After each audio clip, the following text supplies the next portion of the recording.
You may be Captain America, but you're not Harmless Phosphorescence.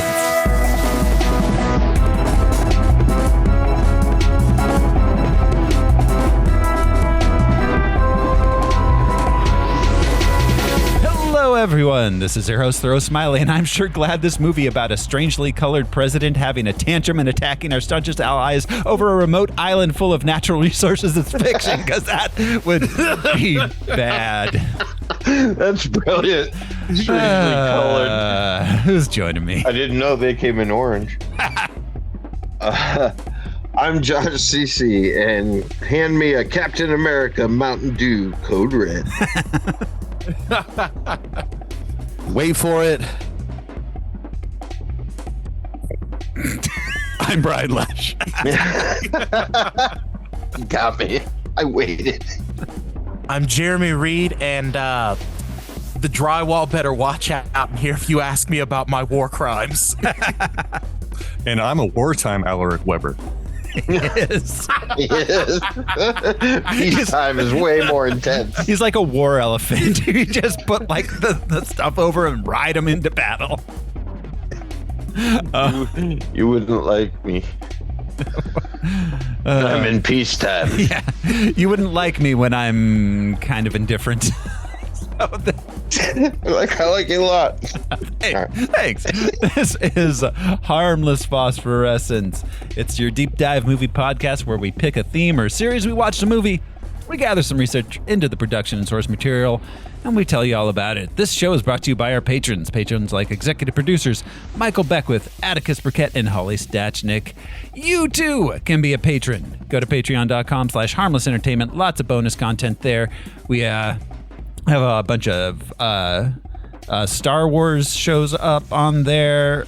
We've got some music recommendation shows and our monthly movies. We just posted To Wong Fu, Thanks for Everything, Julie Newmar. That's heading up. And next month, finally, the fabled lost episode of Harmless Phosphorescence will be coming. We're going to be galaxy questing next month. That is patreon.com/harmless entertainment. This week, we're back to our mission statement, getting back to basics here. Holy shit, it's been so long. It's been a minute. Back to basics. We're doing our 2025 comic book movies, 2025 superhero movies, not all comic book. And this week, we are watching Captain America, Brave New World. You asked for me.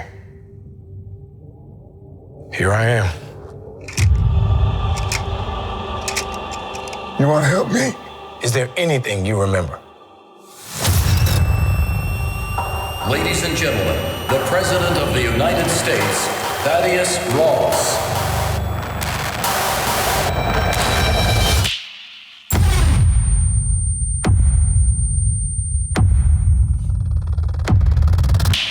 Whatever this is, Cap, be careful. What do we know?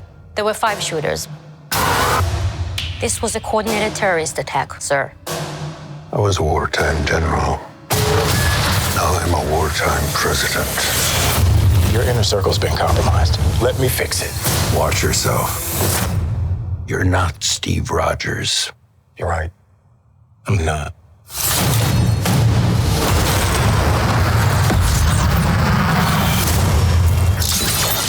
Wait for it.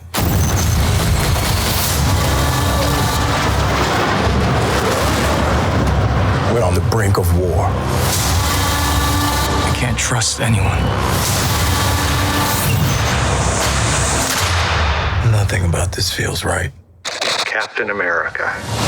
You ever ask yourself, who's playing who?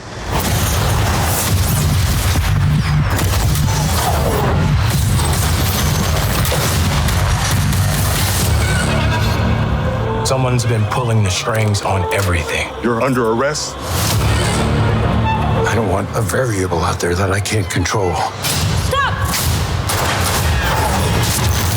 Captain America caught without his wings. You like to play dress up and blindly execute the state's orders. Don't say I didn't warn you. What if this is a trap? You don't even know what this is.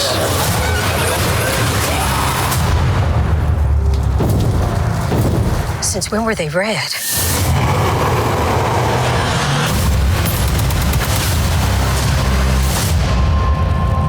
You want me? Come and get me!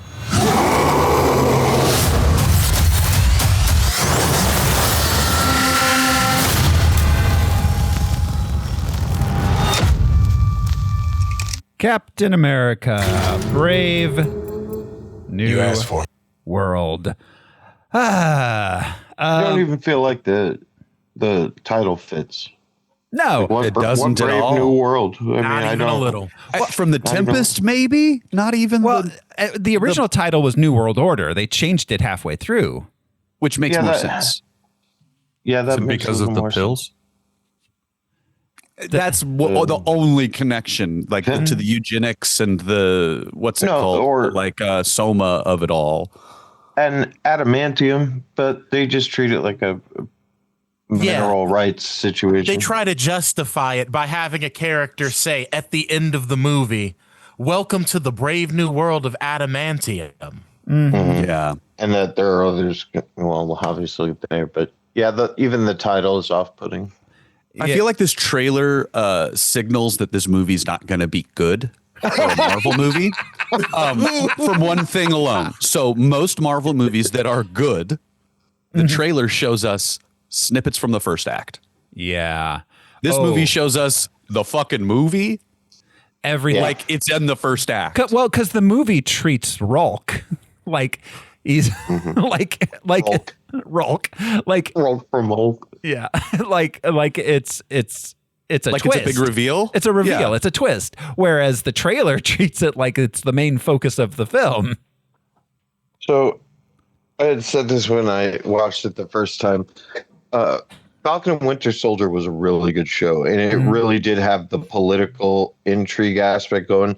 This would have been an awesome, like, hour and a half finale to that. Now I know Harrison Ford's a big get, but they're Disney and he does TV. We're seeing him do that. Yeah, but you know what I mean? Didn't need to be a whole Manchurian Candidate ripoff. And I appreciate trying to give Sam a movie as Captain America. Yeah. He deserves it. But this movie isn't the way to do that. Yeah, if you're establishing the guy who in all of your marketing you're calling the new leader of the Avengers, right? And then he spends the whole movie capitulating to a literal despot. Yeah.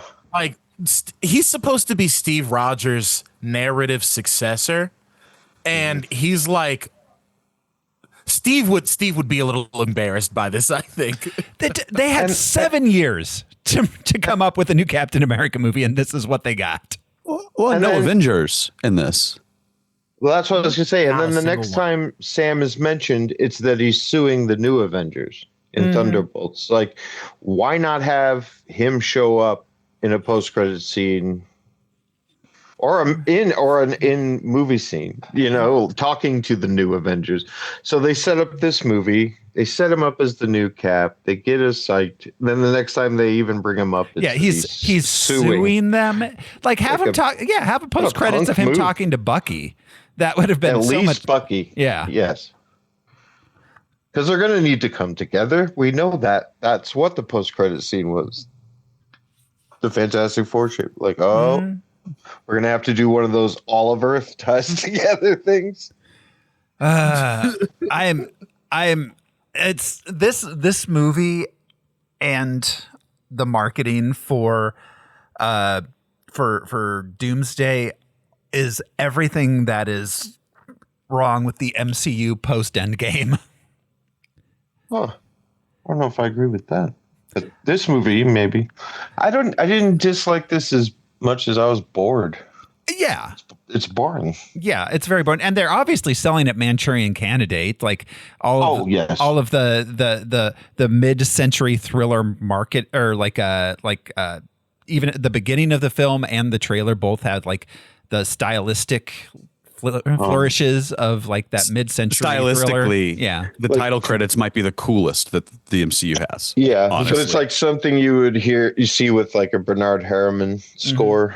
Yeah, kind of, those old Otto Preminger. Well, didn't Otto Preminger make the Manchurian Candidate? Well, anyways, yeah, it's directly the Manchurian Candidate. There's no way around it, and I think they shot themselves in the foot right away by not having the fanfare. Why would you not hype us up for Captain America and show all the different Falcon like clips in the Marvel like they always do? So they're like, oh, this is not that. This is a political thriller with Harrison Ford. And then it doesn't deliver on that. That's interesting. I didn't even think about that. There's no fanfare. To the sort of meta of all of this, like the real world implications of the things happening versus this movie being made. I think that this movie will be a touchstone when historians and anthropologists look back at the hard rightward shift of media with the sort of like conservative uprising again, those sort of things, because what they should have done and what they were signaling they were doing, even in Falcon and Winter Soldier, was they were like, we're going to confront some hard things about black people's relationship with the government and the military, while also building up the first black Captain America on screen. And we're going to do that by calling back to the way that GIs were treated by the military in the 60s with Isaiah and all of those things. And how the governments failed after the blip. And it feels like they were halfway through writing this movie. They were reading the tea leaves of the political and social climate, and they decided to readjust. And I mean, this is an entirely different movie than they started with, 100%. I mean, there's literally a zoom out shot of a red Hulk and the American flag just unfurled behind him, just like he's red. He's MAGA red. And there's just so many. I couldn't tell if I was supposed to be on the president's side or not. So you know what I'm saying? So there wasn't even that message very clearly at all. Is this a patriotic movie, or is this patriotism is the last refuge of a scoundrel? There was no public interest or anything like that. To this movie being multiple movies or multiple layers of movies, there are two characters in this movie that every time they appear, I believe they are the reshoots. They are like punch in, punch out recordings 100%. Of like we gotta have that special ops captain, and we have to have the Sabra lady because we filmed a bunch of other shit and we need her to be in the movie still contractually. I mean, and let's not Giancarlo Esposito, But there are people in this movie that we'll get to all that during the production. This movie is a mess. But I'll probably have to defend this point. But she felt like pandering. She felt tacked on, like some sort of token thrown.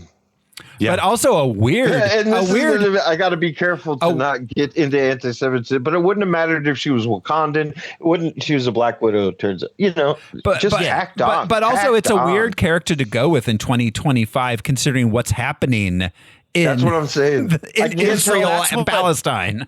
That's one of those things where I think they had a more patriotic Israeli American unity narrative for her in the original script, and then everything popped off in that region the way that it did, and they said, oh shit, we gotta walk that one back a good bit. Yeah, you're right. Even though it's just a couple of years ago, they were more hopeful. You're right. I think they were like, oh, it's not gonna get worse than that. and then we may see it, like they truly were saying things like, we may see a 2-state solution in our lifetimes, and then things happen the way they did, and it's like, maybe we don't have a character wearing a literal Israeli flag, doing spooky terrorist fighting, secret agent shit. Yeah. And I don't, or a hallway fight scene. I'll put a pin in it, but I don't want to forget to talk about what it means. The fact that they narratively, I know the character himself made the choice in the in universe. But the fact that they're making the Black Captain America do everything without the super serum, you don't get to have that privilege. I think Sam. he refused it, didn't he? He did in universe, Yep. but also but meta the metatextual thing around it is like, well, the Black Cap doesn't get to have the serum. He doesn't Even get to the be the real anti-Cap, Cap. Yeah. Walker gets to. Or did it. But anyways, yes, Captain America Brave New World was released February 14th. It was a Valentine's movie, 2025. Take your A year ago? Take your girlfriend to see Brave New World. Yeah, you think any sad bastard took their lady to go see this movie on I think Valentine's Day? hundreds of thousands of sad bastards and their girlfriends went to this movie on Valentine's Do you want to Day. not have sex tonight and just play Xbox for 18 They're hours? also the same. Take her to see Brave New World. They're also the same guys She that won't on the sleep with ratings you. app are like, I'm not too political. I just lean right. And it's like, okay, buddy. We know what that means. I am a centrist. Yeah. I have to consider both sides. Released Those February. are the worst. Yeah. February 14th in 2026. Yeah. Especially. At least right people have their values. I don't agree with a fucking ounce of them, but they have Well, them. I mean, no, let's. The ride the fence motherfuckers are like The ride the fence motherfuckers are Ruined us. conservatives who refuse to admit they're conservers is what they Amen. are. Amen. Just, Like yeah, Mike, my good dad point. used to always say, the libertarians are just right wingers that like to smoke pot. Yeah. Don't want to pay their taxes. Yep. Anyways, released February 14th, 2025, running time of 118 minutes, cost $180 million, which honestly is cheap for a Captain America movie in 2025, and made $415.1 million. So it wasn't disastrous at the box office, but it was disappointing for Marvel. We'll see what happens with Doomsday, but Marvel at this point is considering like, will we ever make $1 billion again on a non-Spider-Man? Is that something we can even do? Yeah, we're talking box office. So let's play the box office top 10 game. This is the game where I will describe the top 10 movies of the week of February 14th, 2025. And these fellas here are going to try to guess what movie I am describing. February 14th, 2025. It was so long ago, and also it just never happened. I don't know. Time doesn't exist anymore. Number 10 at the box office for February 14th, 2025. Wow, there's a lot of shit here I have never heard of. Okay, number 10. A weekend getaway with friends at a remote cabin turns into chaos after it's revealed that one of the guests is not what they seem. I have a sweet tooth. Guys, I'm secretly a pescatarian. Yeah. Sometimes I feel like a woman. I don't want to do anything about it. I'm just saying. Yeah. Written and directed by Drew Hancock. Is it Echo the Dolphin, the movie? Oh, Oh my God. That was a deep cut, Al. The Sega Genesis game? Yeah, I had that shit. It was very relaxing. It is. This is a horror-ish film. I don't know. Is this Blumhouse? Is it a part of a franchise or? No, it's not part of a franchise. It's a standalone, or at least a first. I don't All right, know if let's they'll see, make a like- sequel to it. But it's produced by Zach Krager. Stuck in the Woods. The Great Outdoors. We got Jack Quaid and Sophie Thatcher in the lead. Oh, Companion? Companion. That was pretty good, actually. I haven't seen it.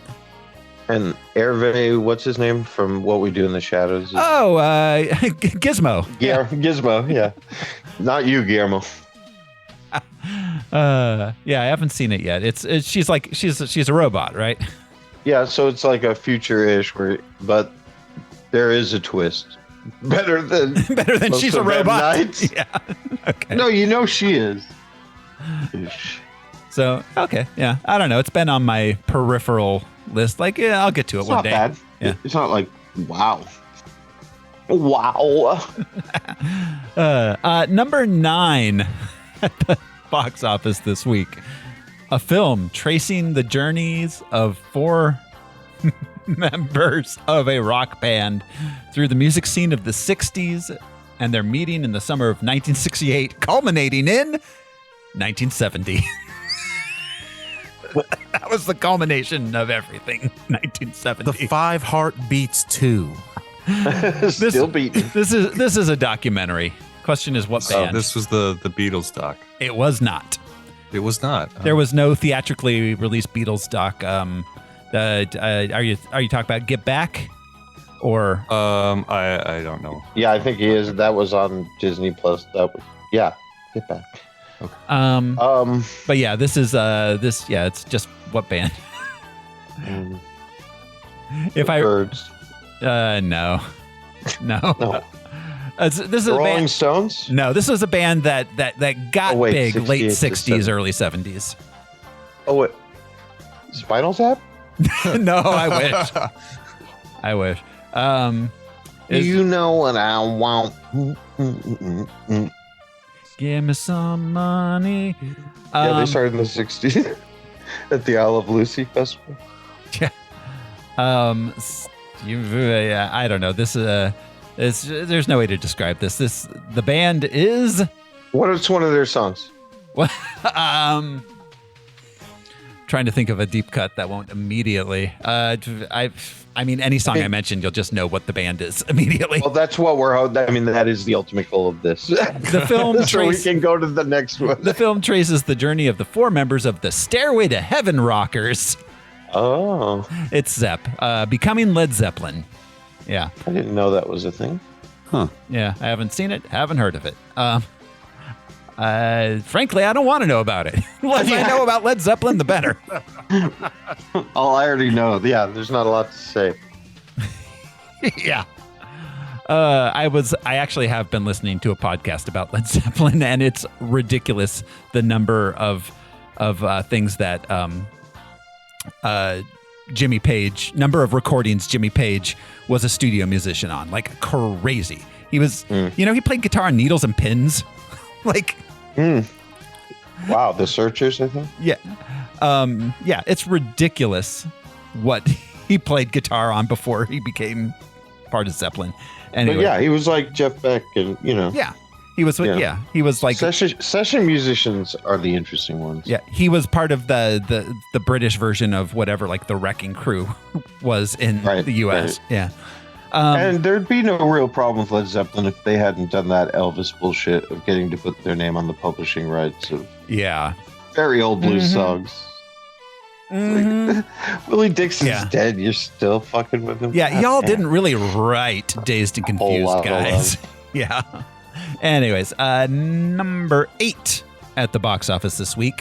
When best friends discover that one of their boyfriends has blown their rent money, the duo finds themselves going to extremes in a race against the clock to avoid eviction and keep their friendship intact. I heard this was real good. I haven't watched it yet. OnlyFans, the movie. This stars... I guess OnlyFans is movie. Yeah. This stars Keke Palmer and SZA. Oh. Ah, damn. I've heard it called like a Friday for ladies. I don't remember what it's called. It's called One of Them Days. Number 7 at the box office this week. A realtor is pulled back into the life he left behind after his former partner resurfaces with an ominous message. I tried to get out, but they keep pulling me back to realty. Yeah. My life is an open house. No, he used to be in crime. Now he's in realty. That's what he got pulled back into. This is this Nobody? Crime no, but kind of. Nobody too. It's on that level, kind of. Except I don't think it was as. Oh, good. is it the Hitsman, the bodyguard? It was the can Ke Kwan be a leading man movie? And the answer was, not really, but we still like you, buddy. I don't know. Starring Ke Kwan and Ariana DeBose. It is called Love Hurts. Lost James. Man, I was not watching a lot of movies that year. I guess not. Yeah. Mostly crying, probably.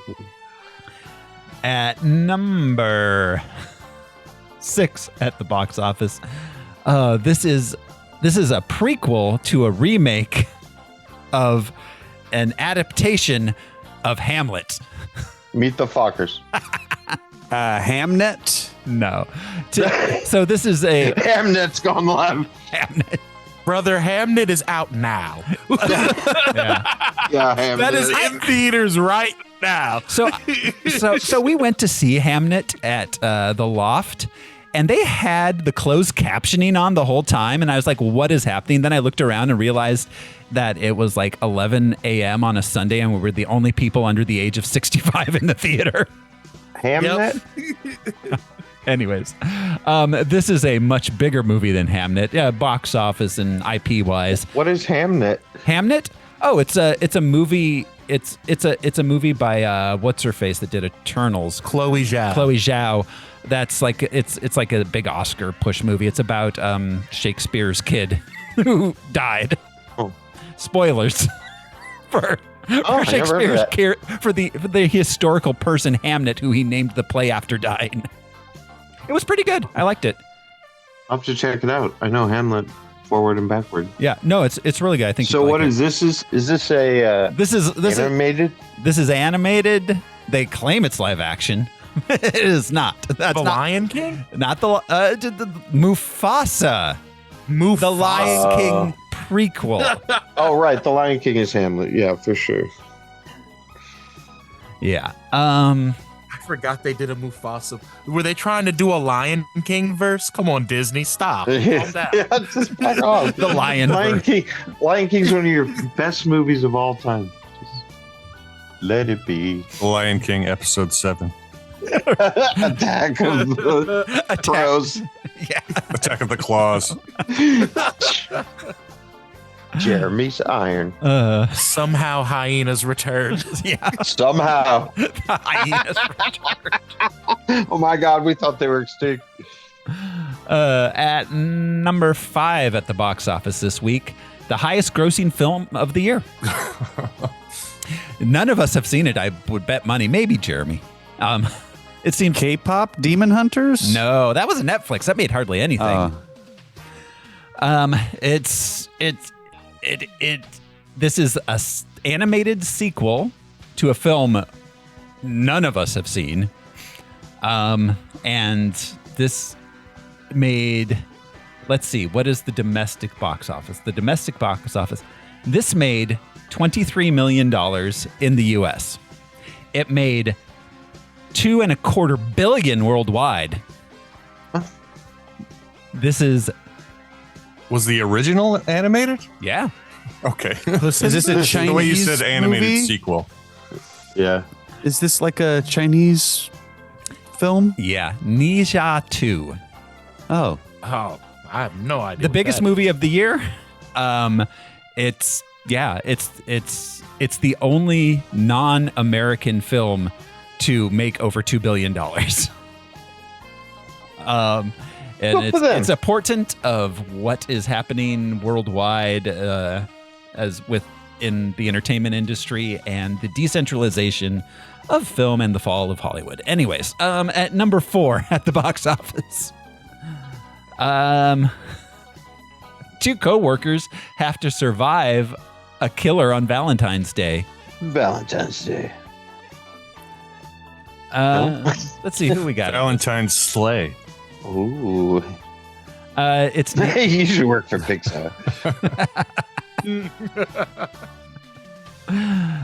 This stars nobody anyone's heard of because it's a low-budget horror film. Broken Hearts. Hard Eyes? Hard Eyes, yeah. Oh, Hard Eyes, yeah. I heard of that. Like an old man. I heard of that. Yeah, I heard of that. I saw that somewhere. I got that reference. Isn't that a skibbity? Yeah, at the supermarket. I saw. Number 3 at the box office this week. After a policeman and his police dog are fused together, he must stop a villainous cat from cloning himself and creating an evil Paw kitten. Patrol the movie. No, Obviously. Good Boy? No, that's a different. No, this is based on a Dave Pilkey. I think Dave Pilkey. It looks Dave Pilkey. I know Dave Pilkey because I have a child who was really into Captain Underpants. And I see. And what was the other one? Then this is that cop dog, the dog. Dog Man. Yeah. Dog Man. Dog Is Man. he a cop? He's half cop, half dog. Like a centaur for justice. Half man, half dog. Half cop, half dog. They are separate species, we're finding out. Yeah, we are. At number 2 at the box office this week, a British person returns to Peru to visit his aunt, who now resides at a retirement home. Paddington 2? Not something? Paddington. I was going to say 3. Paddington. Paddington 3. I was like, this is either Paddington or Hitler. Yeah, it could go either way. South America. Paddington in Peru. Yeah. Are the Paddington movies good? 1 and I've 2 are heard. fantastic. I haven't seen the third. Yeah, I've heard they're up there with like Babe. Like they're super good. Sneaky good. Yeah, good, like confusingly good, where you're like, it shouldn't be this good. Number 1 at the box office. Sam Wilson, the new Captain America, finds himself in the middle of an international incident and must discover the motive behind a nefarious global plan. That kind of is not. Yeah, that's not really what the What's movie's about. happened. Yeah. Or it happens at all. Yeah. Captain America, Brave New World, opening at number 1 at the box office.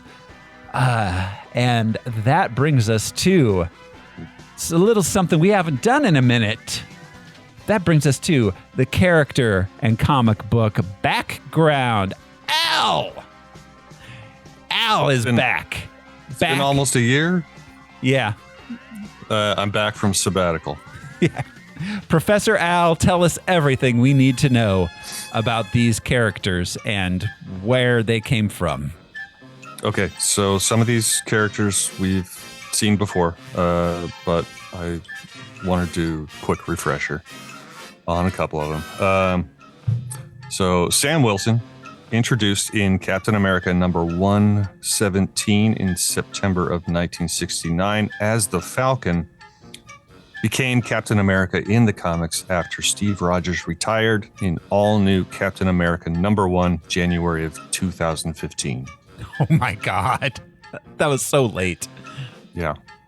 Red Wing is Sam Wilson's bird sidekick, an actual bird.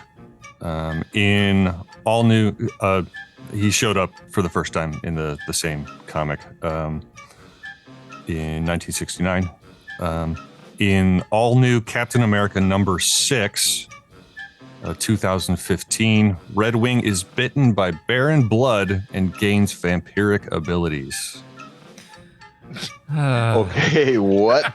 Okay.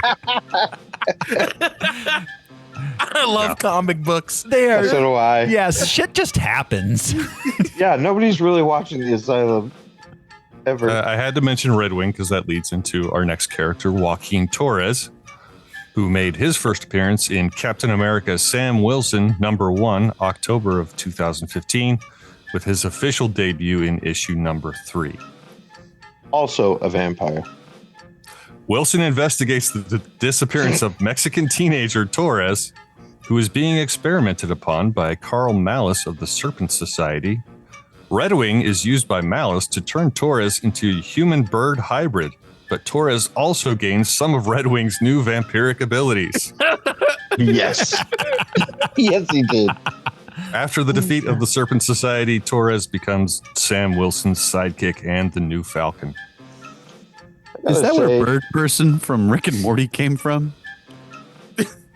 No, it's just funny. Is it a bird person like Hawkman?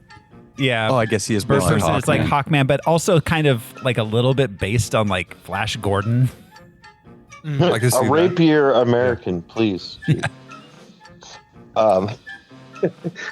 Ruth Bat-Suraf, also known as Sabra in the comics, first appeared in The Incredible Hulk number 250. First full appearance, 250, that was August of 1980. First full appearance in number 256 in February of 81. Do you guys remember when Sabra took over Dunder Mifflin? Sabra. What does that word mean? Anybody know? Because it's also the flatbread company. Yes. And hummus. I don't know what it means. Well, I guess there's no way to find out. Sabra is a. What are you gonna do? Is a Jewish person is a Jewish person who was born in Israel. Oh, okay, a native son. Yeah. Now my flatbread makes sense. Sabra is a mutant with superhuman everything. The ability to transfer powers and life energy to Wait. You can't just say superhuman everything. Okay, fine. Because I have questions. I want to know about that pinky toe. In the starters. In the comics, superhuman strength, speed, ability, reflexes, endurance, and stamina. Can they shit a bullet? Can they like shit like, when they poop? Is it like a bullet? Can they like no? So not superhuman everything. There are limitations to their power. Well, and she cannot fight from Friday to Sunday. The things that normal humans have, but super. But super. Like charisma. Yeah, I mean, she poops like everybody. That's all I'm saying. Fair. Mutants ain't nothing. Do you bleed? Is what I'm asking, I guess. Normal pooping. You woo. Do you poop normal? Do you control the weather? Do you have a different hole? Do you have super Jenga abilities? Because I have normal Jenga abilities. If she has super Jenga abilities, there's night vision, night hearing. The ability. I see where dogs know where I point. A lot of telemarketing. I was wondering if that was going to come up.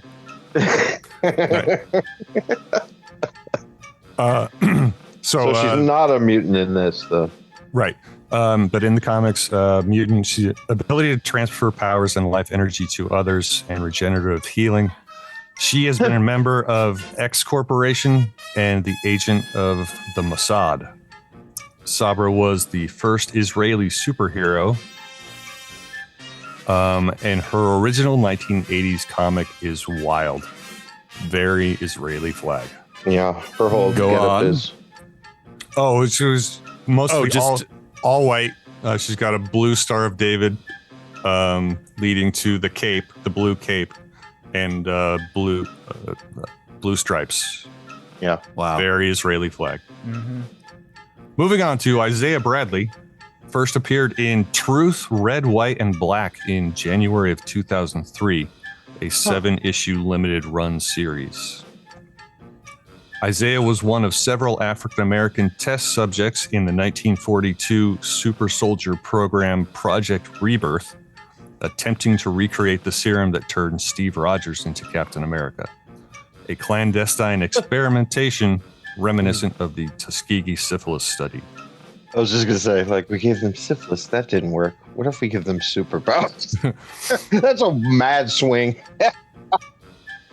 Only 5 of 300 subjects survived the original trials. After field missions and internal strife, Bradley is the sole survivor of his test group.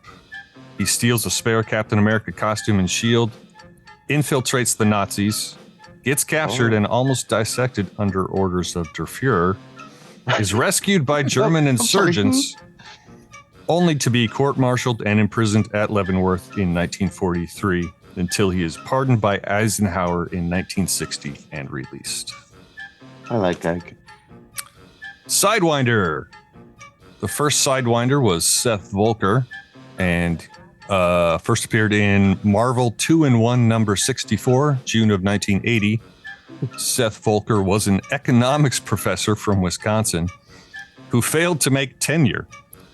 So he went to work for the Roxxon Oil Company, applied for mutagenic alteration, and got teleportation as a power. He went on to form the Serpent Society with other snake-themed supercriminals. Dude, That was we a were lot. robbed. I bet their taxes and I bet that their You're spot investment on. portfolios are good to go in the Serpent Society. I'm sure. Yeah, diversification is the key. Good benefits. That's how he gets all his villains. It's like Constrictor's health like- insurance, dude. We have dental, man. Copperhead's like, I bought early Apple shares. That was another tacked on thing, the Serpent Society in this. Oh, the Serpent. Or whittled away. Yeah, I think, is I've got more a the whole case. list. Because the original title of the movie. I've got a whole list of things that were in the movie that got taken out when they made the Yeah. movie the second time. WWE wrestlers were just left sitting on the cutting room floor. It's kind of sad, actually. I mean, that's what I mean. It's not a comment on the Serpent Society. It just felt tacked on. Yeah. Sidewinder felt like, oh, wow, here's this badass. It's just, Well, I mean, literally. I'm new in town. One man with a gun every time we see him. Yep. Yep.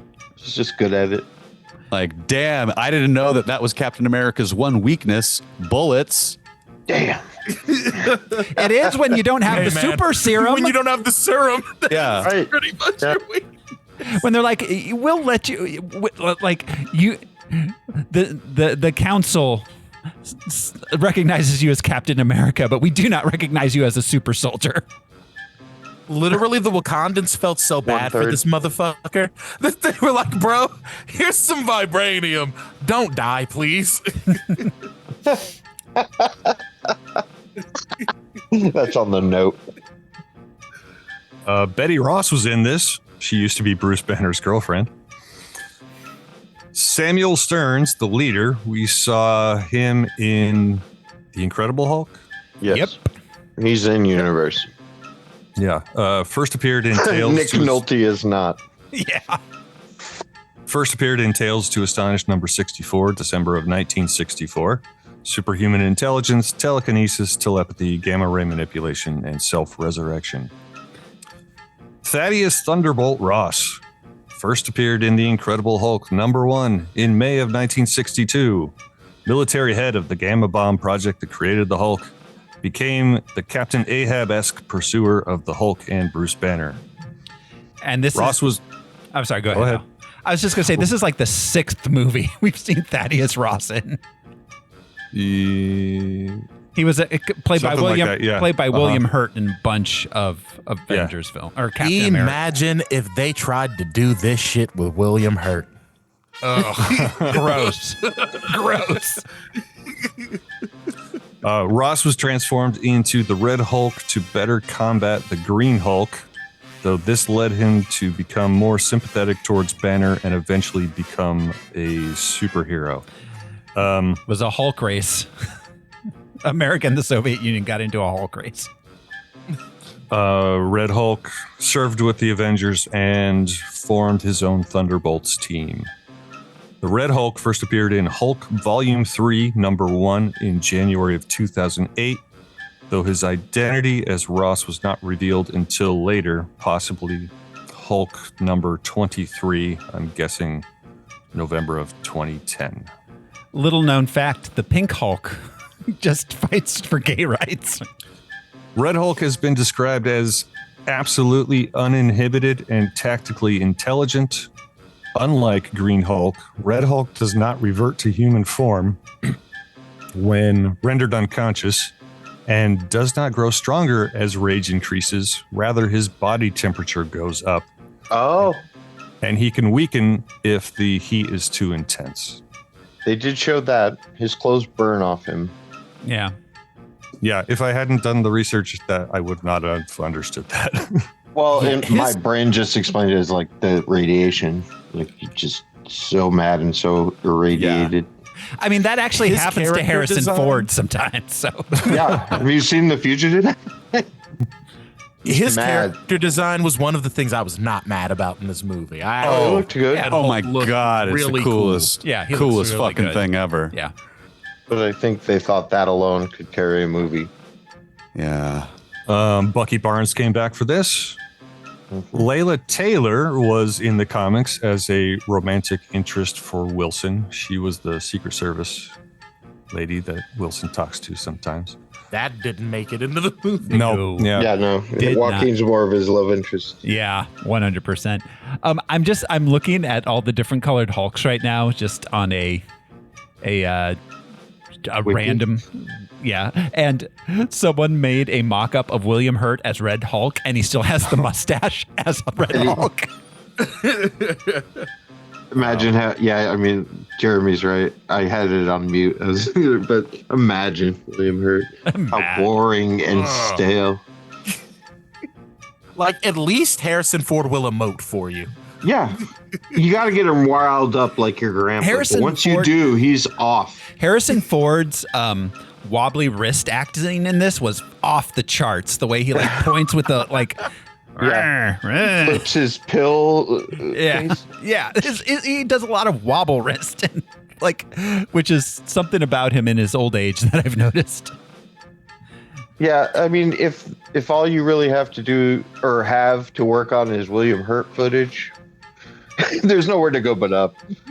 Because I'm sure, I doubt Harrison went and got back issues. There's that famous thing when they started filming this, and like when Anthony Mackie like met Harrison Ford on set, and he was like so excited, and Harrison Ford's first words to him was like, "Let's get this piece of shit shot." I saw him on Graham We're almost to the Norton. end of this, guys. All right, go ahead. Copperhead made a showing from the Serpent Society. And Technically, Dennis He was Dunphy Constrictor. was Demolition Man in the comics, the guy who looked like a Daredevil / Wolverine hybrid. Oh, Dennis Duffy is the subway hero. Dennis Dunphy. I know. That's it. all right. Thank you, Al. Who played the podium? I just want to do a real quick. That was William Hurt. The corpse of William Hurt Bing. Dum dum. tossed into the crowd. Just real fast. Besides Red and Green Hulk, the comics also have Gray Hulk, of course, Black Hulk. Purple. What is Black Hole? Only during February. Black Bike Week is all week, motherfucker. Black Hulk has healing powers. I don't know. Purple Hulk, who is he's like a Green Goblin Hulk, but All right. Yellow Hulk, of course, and Silver Hulk, who's a surfer. So a silver surfer, not just like on the Pacific. Are there as many colors of Hulk as Kryptonite? I don't. I was think wondering. there's That's more. what I kept thinking. I think there's more Kryptonite than Hulks, but There's like an extra 40 years of history, right? sure. I think that's where we caught our stride that episode where Al names all the kryptonites. Yeah.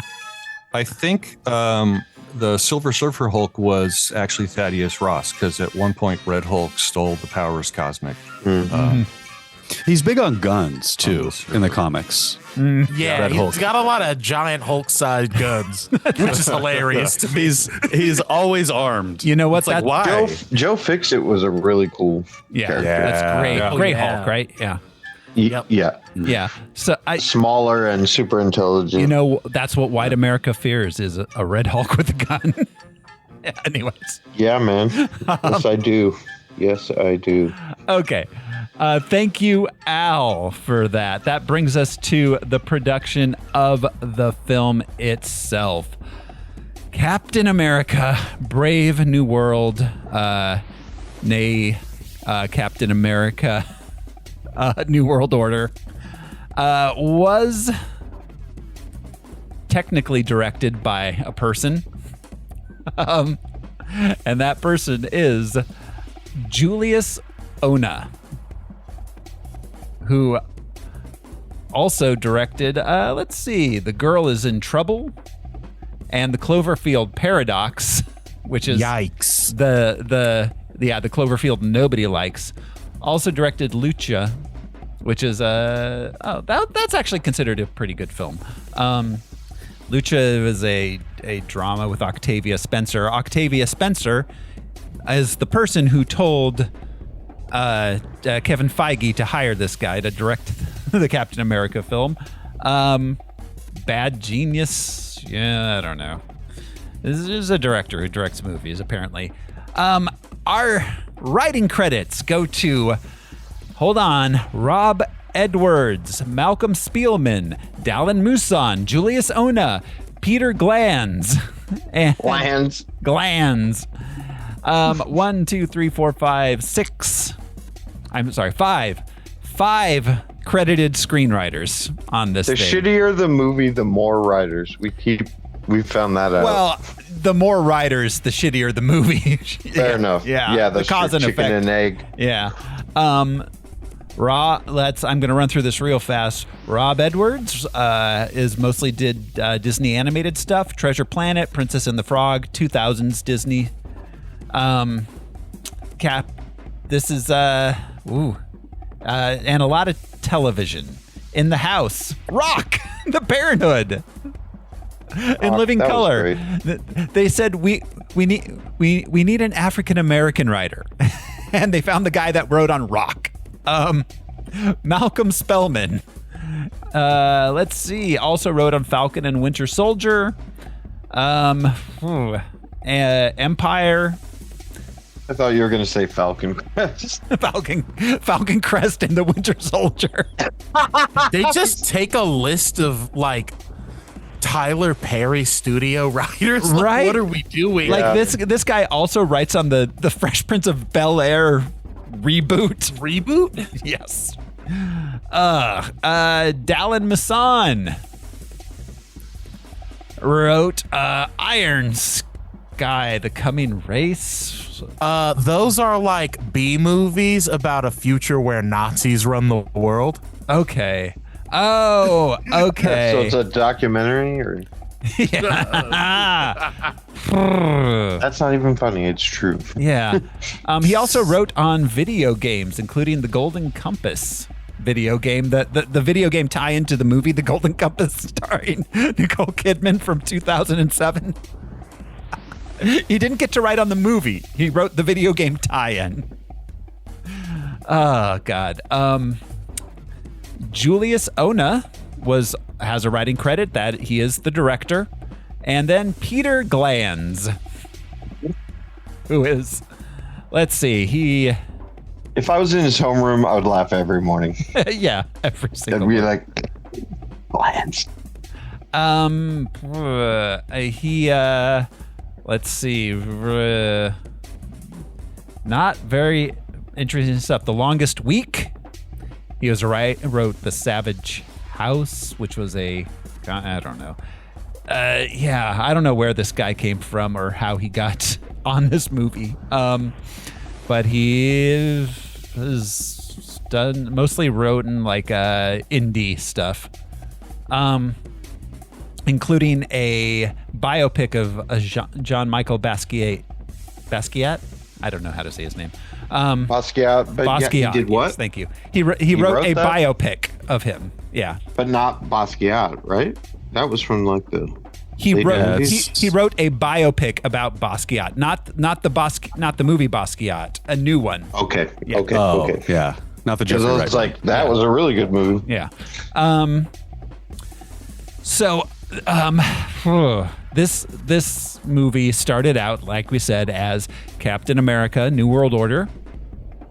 And here a few things that happened in the original script that did not happen in the released film. So first of all, the character of Sidewinder did not appear in the film at all. It was originally this was scheduled for release in May of 2024. They hired Giancarlo Esposito as Sidewinder in April 2024, a month before the scheduled release, and shot all of his scenes as after the original shooting had finished almost a year earlier. They wasted that guy. I mean, he wasn't even in the movie originally. Yeah, he still chews up the scenery, but that's what you gave him. So let's see. The leader, his when they released the original stills of what he looked like, he was just kind of green with the big head. He didn't have the weird brain head shape thing happening. That was all done later on. Yeah, there's some original art of him that looks more comic book accurate. Yes. If only. Not like they released stills, not just art. Stills released. Yeah. I think that, I don't know, I don't want to make too much of a leap on this, but I feel like they went back and they watched how he was transformed in the Incredible Hulk movie, and they felt like it would make more sense for him to look like this, which I get, because it was a head wound and all that shit. But at the same time, just make him look like the character, because, you know, you got to watch where you step. That's a rule in this universe. You can think about that continuity, but you can't remember that we've done brainwashing before. Yeah. No, this movie is a worse remake of Winter Soldier, is what this is. Yeah. No, it's... Winter Soldier is the good Manchurian Candidate MCU film. Yes. This is the bad one. But by all accounts, Feige got scared by a couple things. The how MODOK was accepted from Quantum Mania. He was like a big head character that's silly looking. Let's make him less cartoony. Yeah. So the Serpent Society was the original antagonist in this, like the secondary antagonist, the entire Serpent Society. That would have been cool, because Hydra has always been a cool villain. And Sidewinder wasn't even in it. They didn't have the character of Sidewinder in the Serpent Society version. Seth Rollins, WWE guy, was cut from the film entirely. He, who did he play? Yeah, I'd have to find that out. But was he Diamondback? No, Diamondback was was Rosa Salazar.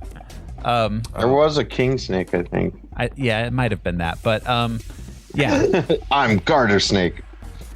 I'll pee in your hand. They cut that out. Red Hulk was supposed to die at the end because adamantium originally was able to absorb gamma.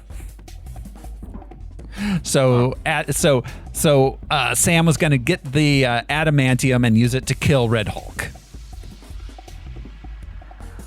There was a funeral scene shot. They couldn't include that because we're going to see Wolverine and Hulk. Yeah. What the fuck? And even then in the comic books, part of the process of synthesizing adamantium is using carbonadium, another made-up thing they had, and like pumping it full of gamma. You're right. It's an alloy. I think we talked about that before compared to like vibranium. Yeah, it's a mixture of vibranium and carbonadium, steel, and then like they hit it with gamma radiation just to make it extra special.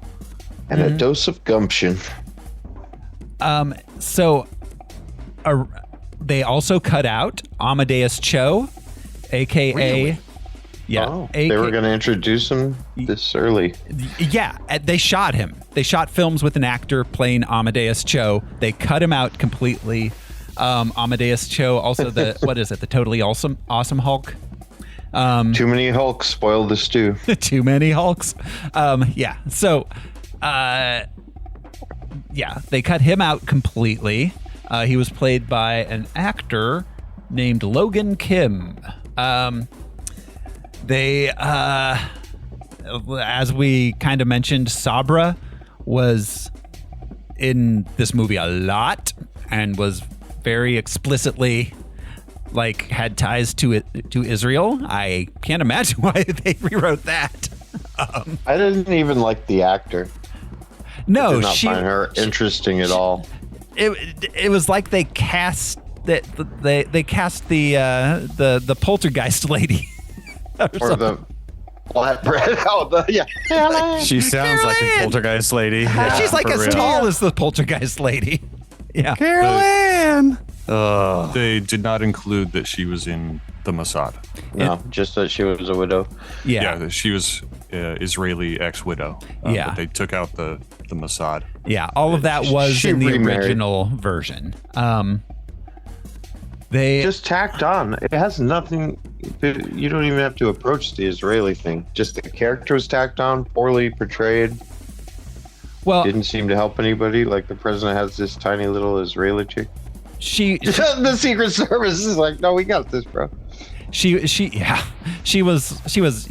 a much bigger role. She was, originally not tacked on. They cut her out as much as possible. This was just the bare bones they had to leave her in to make the plot they eventually came up with actually function. And Betty Ross was supposed to be a much bigger part. Her not being around wasn't really, it was, but then she was going to show up and talk Hulk down, Red Hulk down. I just want to say something because this was egregious in this movie. Referring to Betty Ross as Bruce Banner's ex-girlfriend when she's like also literally one of the leading gamma ray scientists in the world. Yeah, it's always well. that. For all benefit. Crazy. Fair. Yeah. Weren't they married, actually? Not in the At some movies. point? Yeah, not in the movies. Not but in the movies. comics. Only in the comics. Yeah. Yeah. Yeah. So yeah, they so by all accounts, they shot the entire thing. Then the actors and directors strike happened, and while that delayed the post-production, they decided to just make the movie again. They not only reshot those characters who didn't appear in it previously, they reshot something like 75% of the film with Sam and Joaquin and all of that. That's bad. There's an entire kind of like Solo. There's an entirely second Captain America 4 out there that they could edit together and see.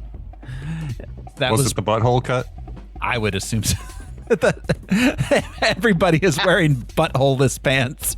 So It's the it's the one where Blade fights Red Wing. I mean, they need it if, you're super pooper. Yeah, you can't not have a butthole. Yeah. I think history has told us that. History has shown that if you don't have a butthole, you're not going to make it. You're just not gonna make it. Leave him behind. He's full of shit. Woo. Yeah. So our cast, of course, includes Anthony Mackie back as Sam Wilson, Captain America. We've spoken about him many times on this show. Danny Ramirez as Joaquin Torres / the new Falcon. Flash Boba Fett. What's up with his costume? Yeah, I don't know. Those were the same color scheme. Look at it. Yeah. Danny Ramirez, of course, was in The Falcon and the Winter Soldier. This is the first big screen appearance, though, of Joaquin Torres. He was in Top Gun Maverick. He was in The Last of Us TV series. Who did he play in The Last of Us? That was... Oh, Manny. Okay. Season 2. I fell off hard on Season 2. He's the second to the last. So did the show. Yeah, exactly. Last of Us 2 is one of my favorite games ever. That Last of Us Season 2 is terrible. Bummer.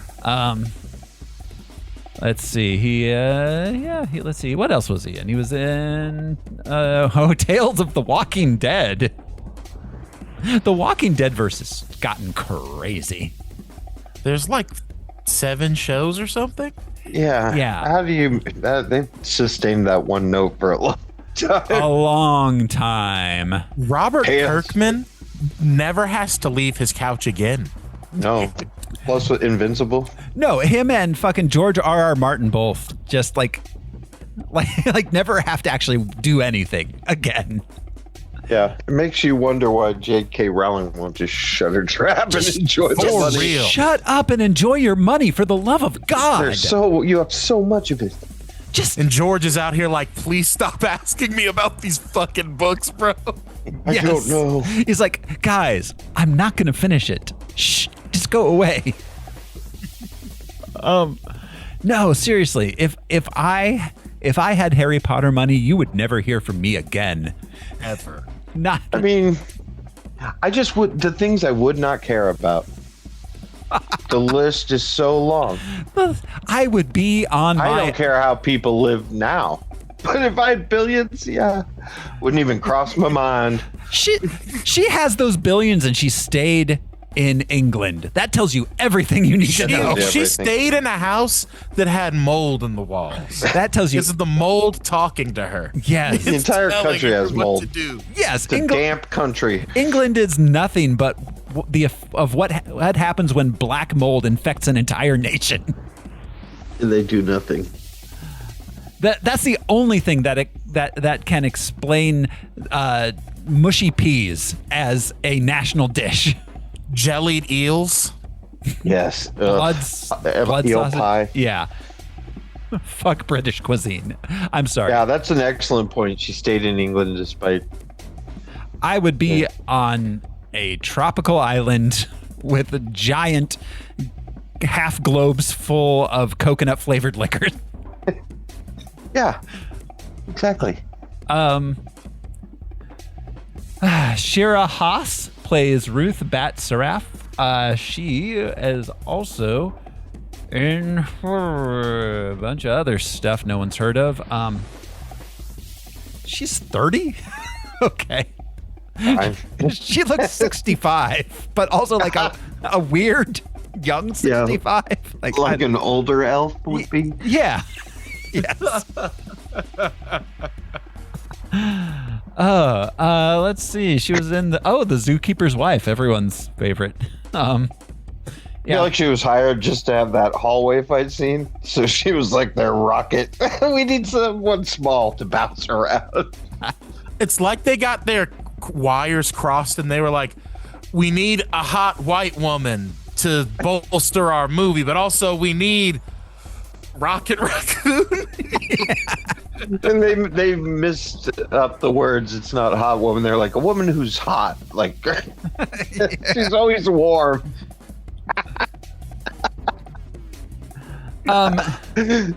Yeah, she's 5'2". And no doubt, man. Yeah, and is Israeli born and was in a bunch of Israeli TV shows and movies. I saw her. She did this really cool, where she's like a Hasidic Jewish gal who's like set to be married, and she escapes to Berlin. That was really good. And I feel like her accent is heavier in this. No, Brian. No.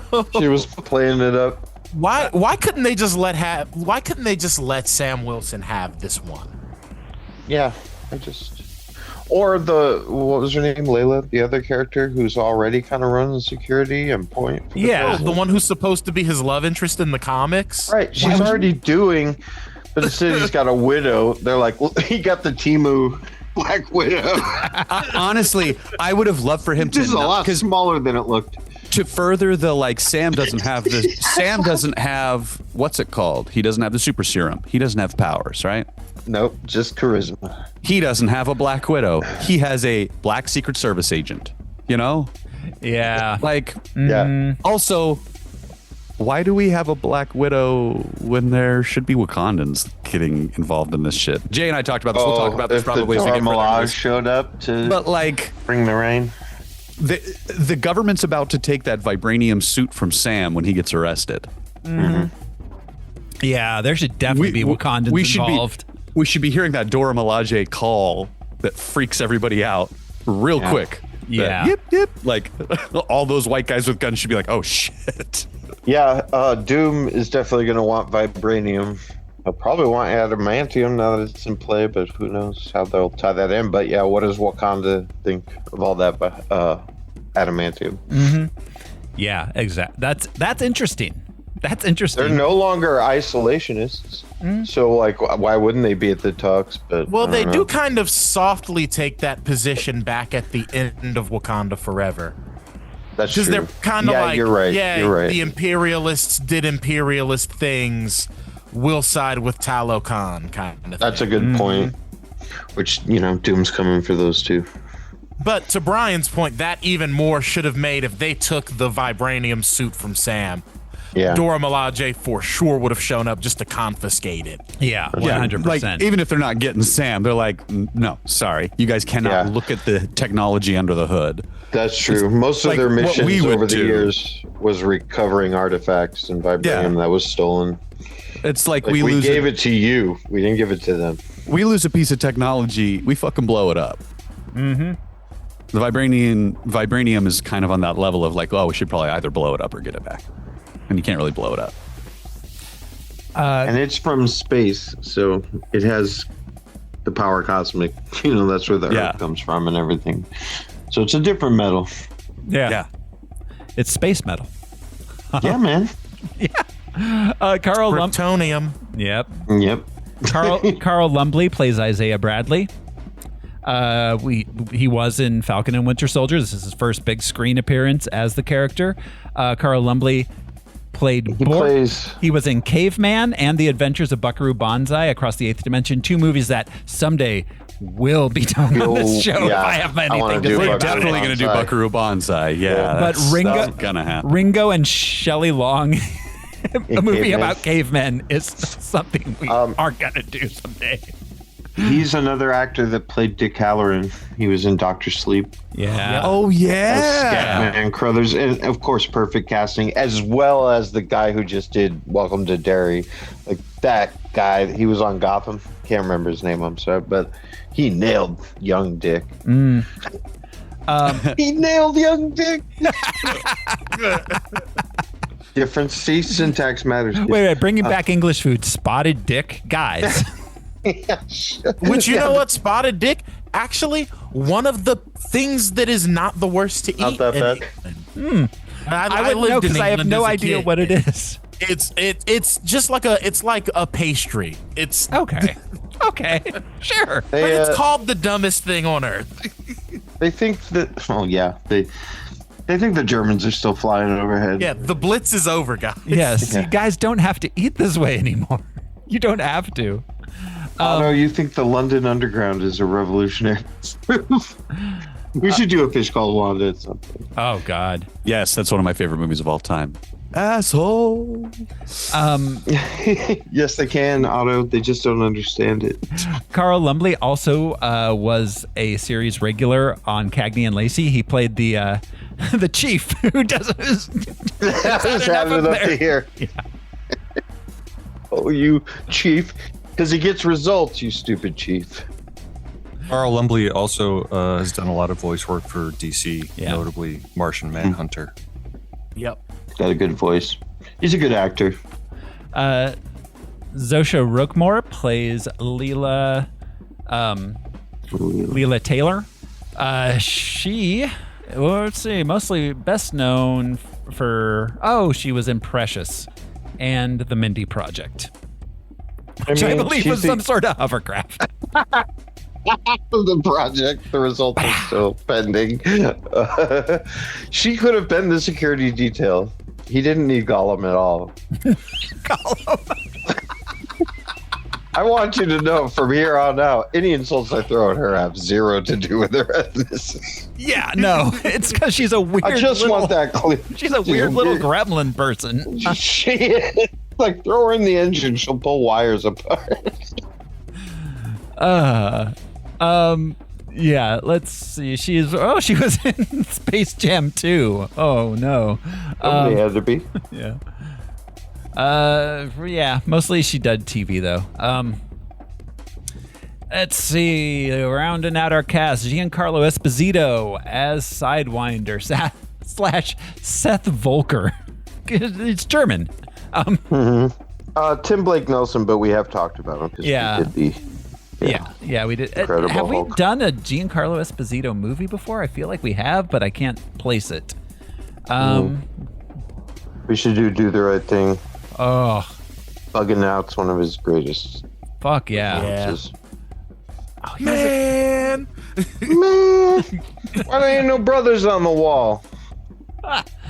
yeah, I don't think we've done a Giancarlo Esposito movie before. At least, Well, he's been crushing it on TV, to be honest. yeah. I mean, Gus Fring, of course. He was, of course, Moff Gideon in The Mandalorian. he was Vought, On The the Boys. Vought dude in The Vought guy, Boys. yeah. In The Boys, yeah. Stan Edgar. And Edgar, yeah. No, he's been around for so long. He was fucking in long. Trading Places. Yeah, Good. that's right. The homeless guy. Yeah, Maximum Overdrive. He worked with Spike Lee a bunch in the early days. He was not just in Do the Right Thing. He was also in School Days. Mo Better Blues. And like Sam Jackson, he came from also the New York theater scene. Is part of where Spike Lee found a lot of those guys. Yeah.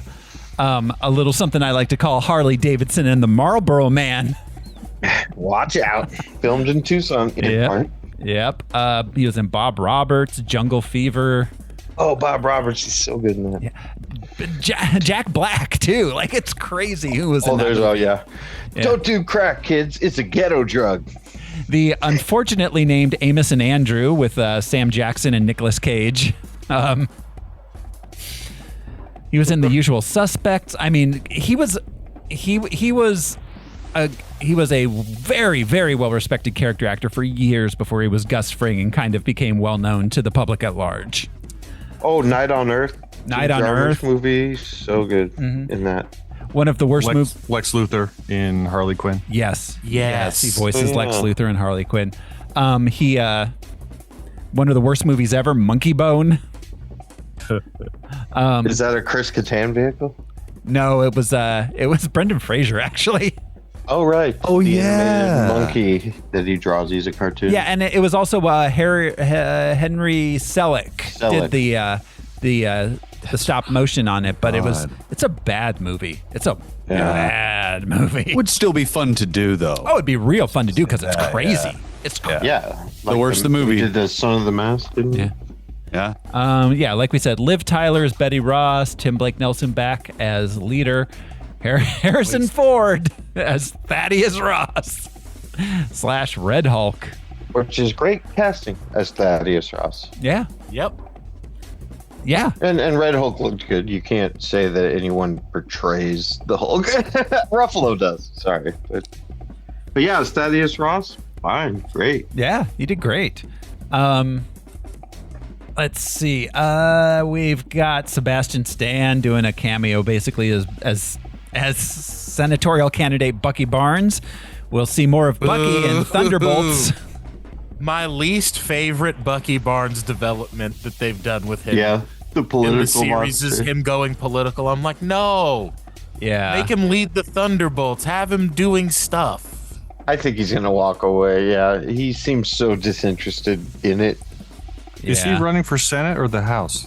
It might be the House. Yeah, I think Yeah, they call him Congressman. Representative Barnes. They call him in Yeah, Thunderbolts, that's I right. think. Yeah. He is rumored to be playing Harvey Dent in the Batman Part 2. He is, which is going to be very interesting. All right. Yeah, that I'm looking forward to. Let's see.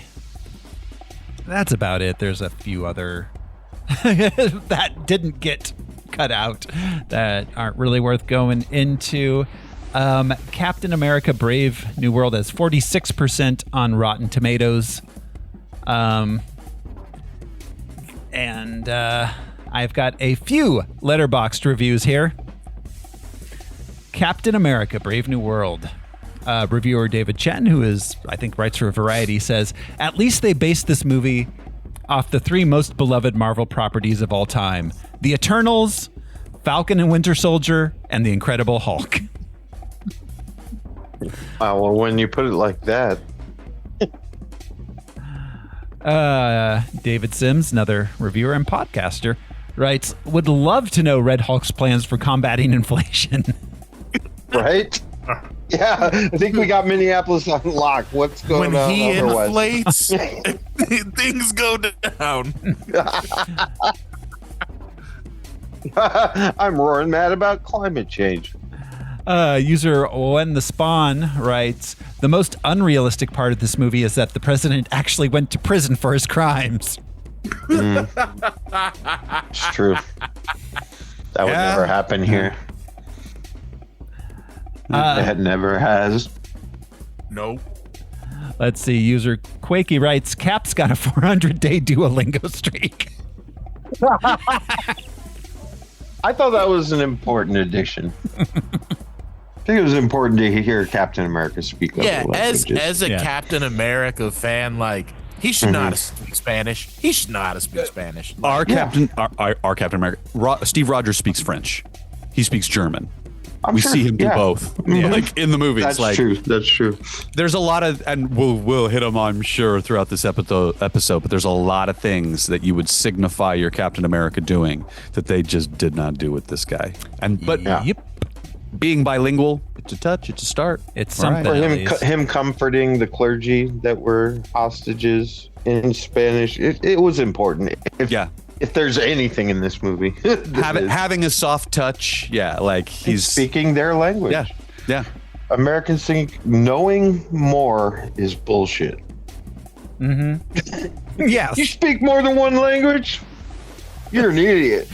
What are you, gay?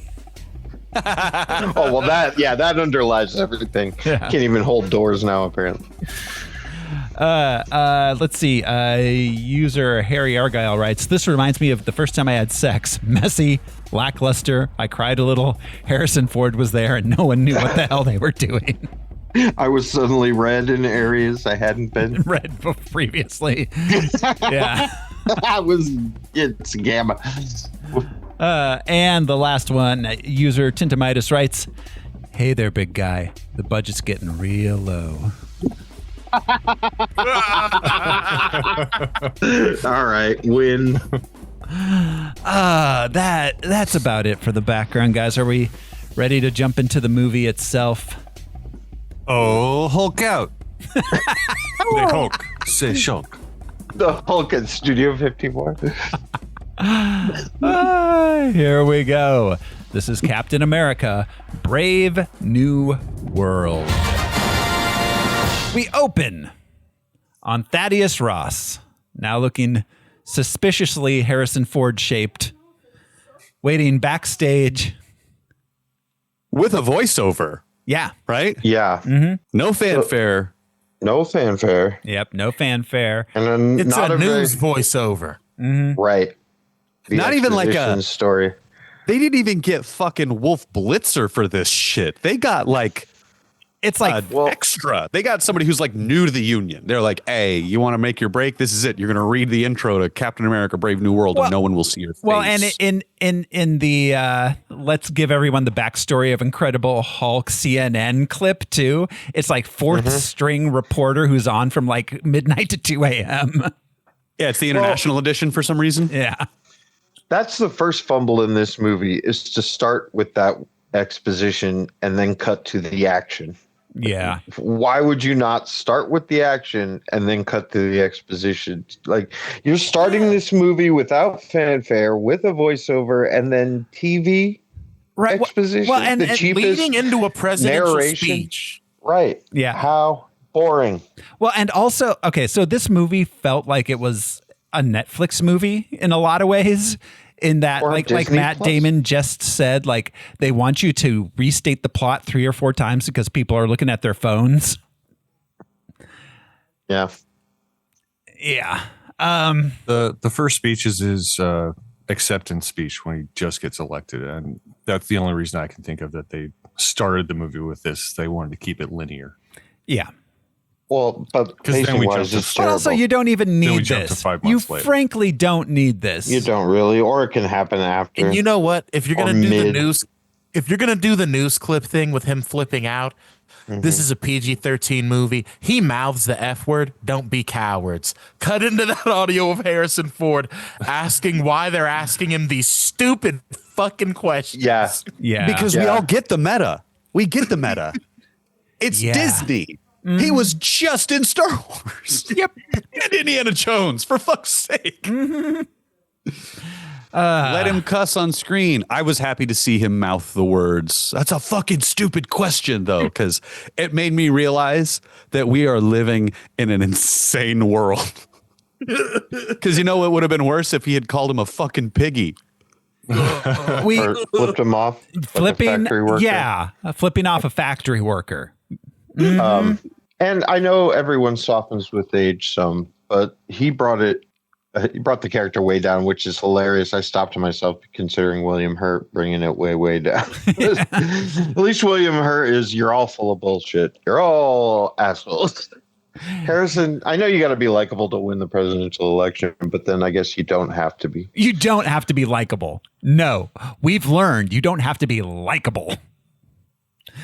To some people. I don't think it's likable. That's the problem. It's not likable. That's not there's a quality, but I wouldn't call it likable. I think that this movie, on another meta sort of tangent, this movie shows that, especially in America, we do not have a shared reality anymore. There's no consensus reality. That's way gone. Yeah. Like, the Earth is a different shape now. The 21st century, we're back to flat. Yep, the Earth's a different shape. We can't agree on how germs work. Like, right? Much, yeah. If you told teenage me we would have cell phones, I could wrap that around my brain. But if you told me that we became split almost by half on what shape the Earth is, I'd be like, you're kidding me. There's so much I can't even get started. It's too early for me to start drinking. So anyways, we find out that his daughter Betty isn't speaking to him. He takes a pill. Then we get a CNN recap of the end of Incredible Hulk and a credit sequence. We cut to 5. It's all sneaky about the pill, as if men his age didn't constantly. Well, and there's like the health issues. He should have been like Hugh Laurie in House, just like in front of everybody. Yeah. Well, who blinks twice? Be like, that's his blood pressure medicine. Yeah, he's an old man. Yeah, but he's got those. It could be a boner pill. He's like, when's this meeting over? He's like, actually, I don't care. I got 40 minutes until what, touchdown. Grandpa? Actually, please do take your pills. We need you sharp. Please. Yep. Yeah. No. Well, Harrison Ford, 100%. This Earth, President Thaddeus Ross does not care if the boner kicks in during the meeting at all. No, in fact, he times it. He wants it to kick in so everyone can see the boner. You're right. Yeah, it's an angry boner. It's LBJ. A red, angry, swollen boner. Red, kind of fiery. I'm glad we got that out of the way. Hulk dick. I almost went way further. Anyways, I'm gonna hold back on that one. This is a PG rated. No, it's not. We cut to. We'll lose our Disney funding. Disney, if you want to fund us, I'll never curse again. FYI.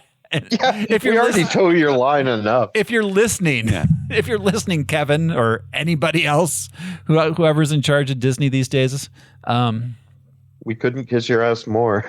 Just pay us. Yeah.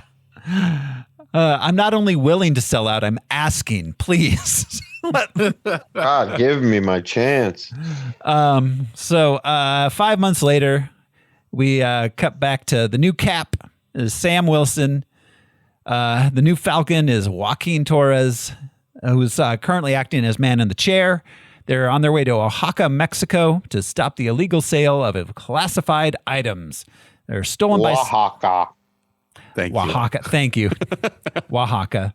They were stolen by Sidewinder and his mercenary group. He's cutting priests. The mean guys. Yeah. He's the bad news gang. He's like, I'm going to cut this priest's face because I'm bad. Yep. Check it out. I'm going to speak Spanish, which is apparently not a native Spanish speaker, someone who speaks barely enough to order food in Mexico. Apparently Gus Fring's Spanish was terrible. Famously terrible. He's speaking Chilean Spanish. That's what they say. But Giancarlo Esposito is not a native Spanish speaker. Yeah. And native Spanish speakers can tell. But he's supposed to so I heard him and Vince Gilligan talk about it, and he's doing a thing. Like it's kind of Manusos in Pluribus is from somewhere else, but he's in Peru. He's from another country and he's speaking that dialect in the country that he's in. So they tried to do that same kind of thing with Giancarlo. Instead of him being a Spanish kingpin, he was a Chilean guy. Erudite. Who like served in the military. Yeah, I could see him being patronizing even in another language. Yeah, sure. But my understanding is that even like Chileans are like, well, that's not quite right. Yeah. I think he probably tried to do a Pinochet. That is a half Italian, half black man right there. He is not Afro-Latino. No, he is not. So anyways, bad guys bad. They come, they beat up bad guys, but main bad guy gets away. They're supposed to recover an item. But and Joaquin suits up as Falcon. He gets the item while Sam's busy beating up faceless thugs. What was the name of that Voltron-esque animated show? Like where they weren't Voltron, but they had these like bird-like costumes. Silverhawks? Gatchaman? No, not Silverhawks. It was before that. Something of the was that Gatchaman? The old Japanese one? Bird-like costumes. No, I'll look it up while you're talking. Yeah, we're not talking Robotech, right? No, they had ships, but I'll look it up. Yeah, I'm not sure. Anyways, we cut to Thaddeus Ross putting flowers on his dead wife's grave and being sad about his daughter not wanting to talk to him. We meet Leela Taylor, his Secret Service lady. She doesn't actually do a lot of protecting of him, just a lot of like, well, what do you think? Like, she's more a sounding board than actual protection. He gets a call from the SEAL team. SEAL team, I don't know, 12, I assume, telling him that the mission was successful. Back in Mexico, Sam and Joaquin get back together to reconnoiter. Joaquin's excited about being the Falcon, but Sam is like, hey, stuff's dangerous. Maybe, we don't have superpowers. What do we do? Yeah, it's tough out here. What is that, Josh? What are they called? You're muted. Battle of the Planets, it was called. I recognize these guys. I definitely saw it, but I was real young when I did. I used to watch it, but his Falcon, his bird-like costume reminded me. Wow. Yeah, I totally remember watching this when I was little. I haven't thought about that in probably 40 plus years. Anyways. And that is an adaptation of Science Team Gatchaman. So it's an American adaptation of a Japanese anime. It was, was it even an adaptation, or did they speed racer it and just redub?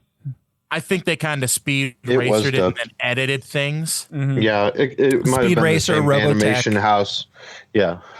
In the 70s and 80s, there were plenty of like anime that were Americanized that they like not only dubbed, but they like recut them and like made them entirely different shows just using their animation. It was our Pokemon style. Yeah. Anyways, Sam and Joaquin go to visit Isaiah Bradley to do some training.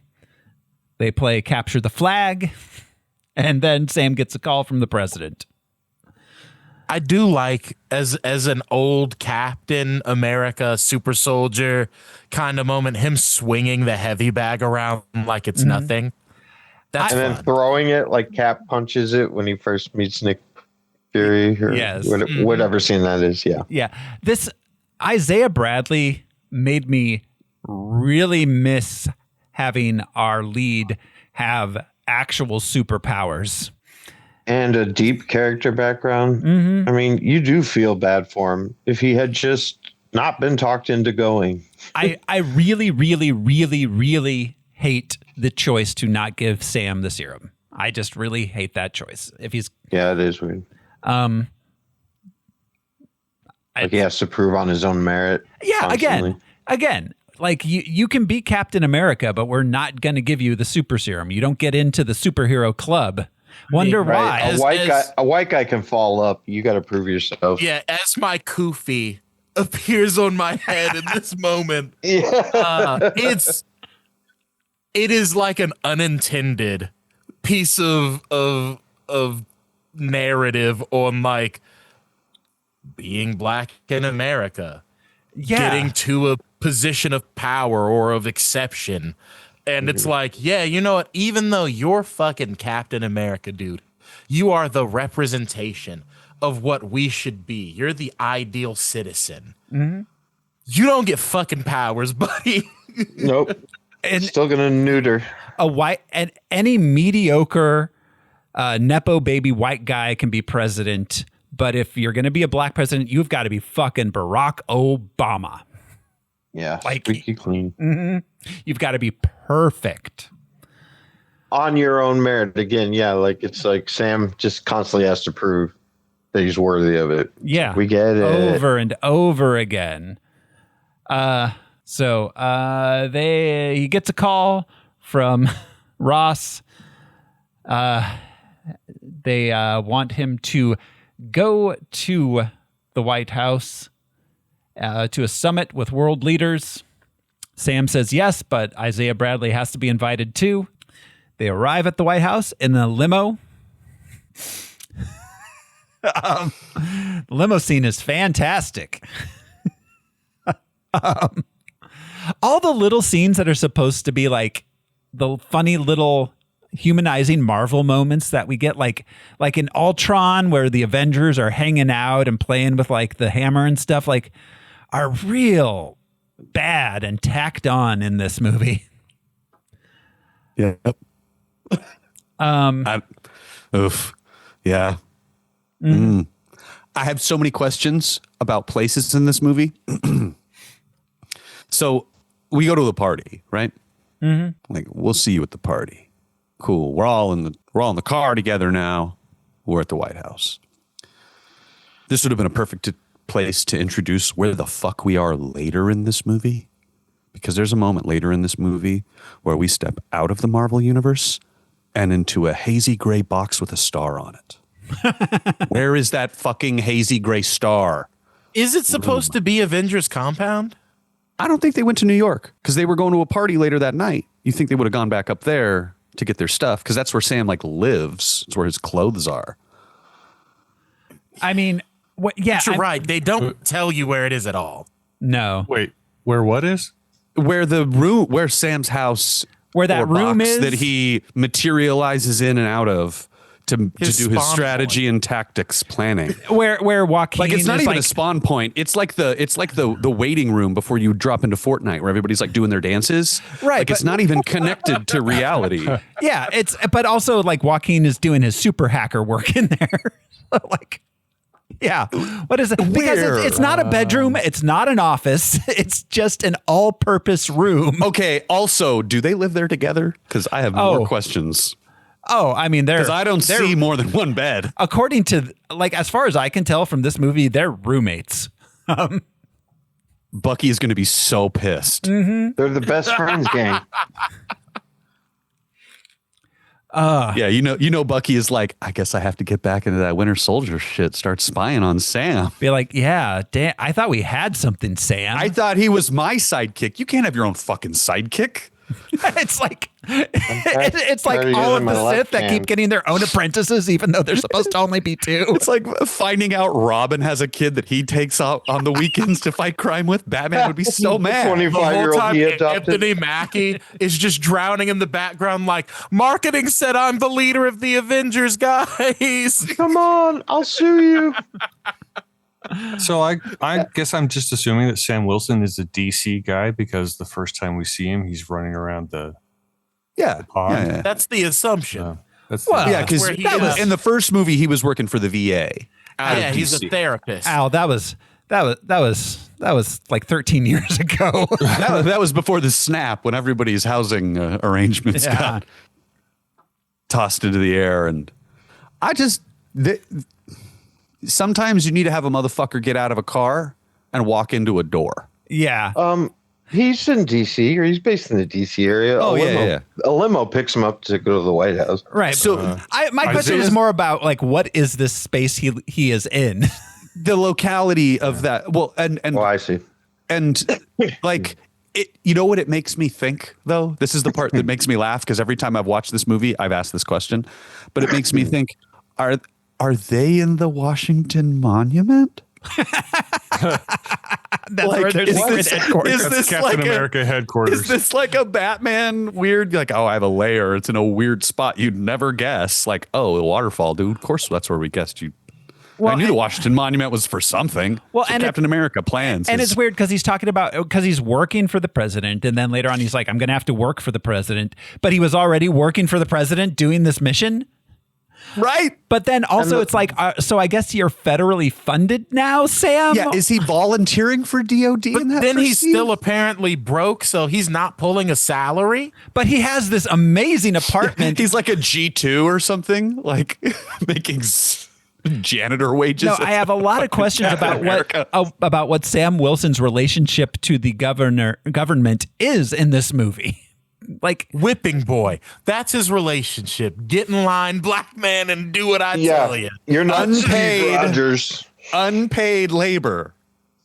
And you know he saved that "you're not Steve Rogers" line in his back pocket, like a dude who's waiting to bring up his ex in an argument. Like, on one of these days, I'm going to say and you're the not B like word. Cassie. I am called not him saying, a boy immediately afterwards. Son. He called him son. He called him son. I am not saying that this movie is pro-Trump. What I am saying is that the messages in this movie are so muddled. I think Donald Trump would watch this shit and be like, that's fire. That's fire, guys. He goes, totally, you know what? My daughter Ivanka doesn't like me sometimes too. I totally get it. No, they're the president turned into a big red monster and beat a black dude up, and then they were still friends. Fire. No, the Orange Hulk. Donald Trump is watching this going and then asks his cabinet, is there a way I can turn into a Hulk? Can I do that? Can we at least AI it? That's his plan for Greenland. He's just going to turn into the Hulk. Now, see, I think it would have been more compelling if part of the plot of this was that he was just like extrajudiciously and unilaterally turning into the Hulk and solving his international problems. Oh my God. That would have been more interesting than what we got. Just a red Hulk in the war. Like the stock market had another dip today because the president hulked out on Argentina. If the president is a Hulk. I'm a wartime Hulk. I wasn't elected as a peacetime Hulk. I don't have sweaters. Rough a little. They arrive at the White House for the meeting. I assume it's the White House. I don't know. Yeah, it's the White House. They take a selfie, but Isaiah's phone is acting funny. Then Sam gets called in for a private meeting with the president. He asks him to restart the Avengers. Sam's like, yeah, I don't know. That's a real Obama era thing. Yeah, he's like, with whom? He was real close to calling that man boy. He said close. son. That's what son is. Son was polite. The polite way to do it. Yeah. They can't say that anymore. Yeah. Same connotation. Yeah. Son is the I've got deniability. I can be younger than you and still know more than I don't know. Just bullshit. Son. Yeah. One thing the boomers have taught us is that age does not equal wisdom. Nope. They showed us that. They showed us they that didn't even in try to spades. fake it. They didn't even try to fake it. Yeah. The number of things I've had to explain to my older relatives that happened when before I was born that they apparently are unaware of. I'm like, I have no idea what was going on. Like, guys. Then they're like, here's AIDS. It wasn't deal with it. Yeah. Like, let's destroy all of the social safety nets and the entirety of the world order you live in and then give you AIDS. You're welcome. And crack. Yep. Hey, man, you go a little nutty when a house costs 8 cherries and 3 acorns. Yeah, exactly. A dairy cow. Yeah, when you got 4 masters for the price of a cup of coffee, the world seems like a different place. So they used to get crazy mad at the government. What a 180 there. Yeah. Defending feds, you sons of bitches. Don't trust anyone over 30. Last year, there was an entire country that tore down their entire government because they blocked TikTok. Like, come on. Yeah. What are we doing? Shut it down. Is that what it takes? Let's block TikTok. Anyways, so then Ross has Sam do a photo op with the Japanese Prime Minister. There's a summit. He gives a speech about a new metal. It's adamantium. It's on Celestial Island, which isn't. I'm pretty sure Celestial Island is also where the Pokemons are bred. He says mass. He keeps referring to it as mass. Yeah. My question is, what part of that celestial is made of adamantium? Is the whole thing made of adamantium? Inside? I assume there's veins of adamantium running through it.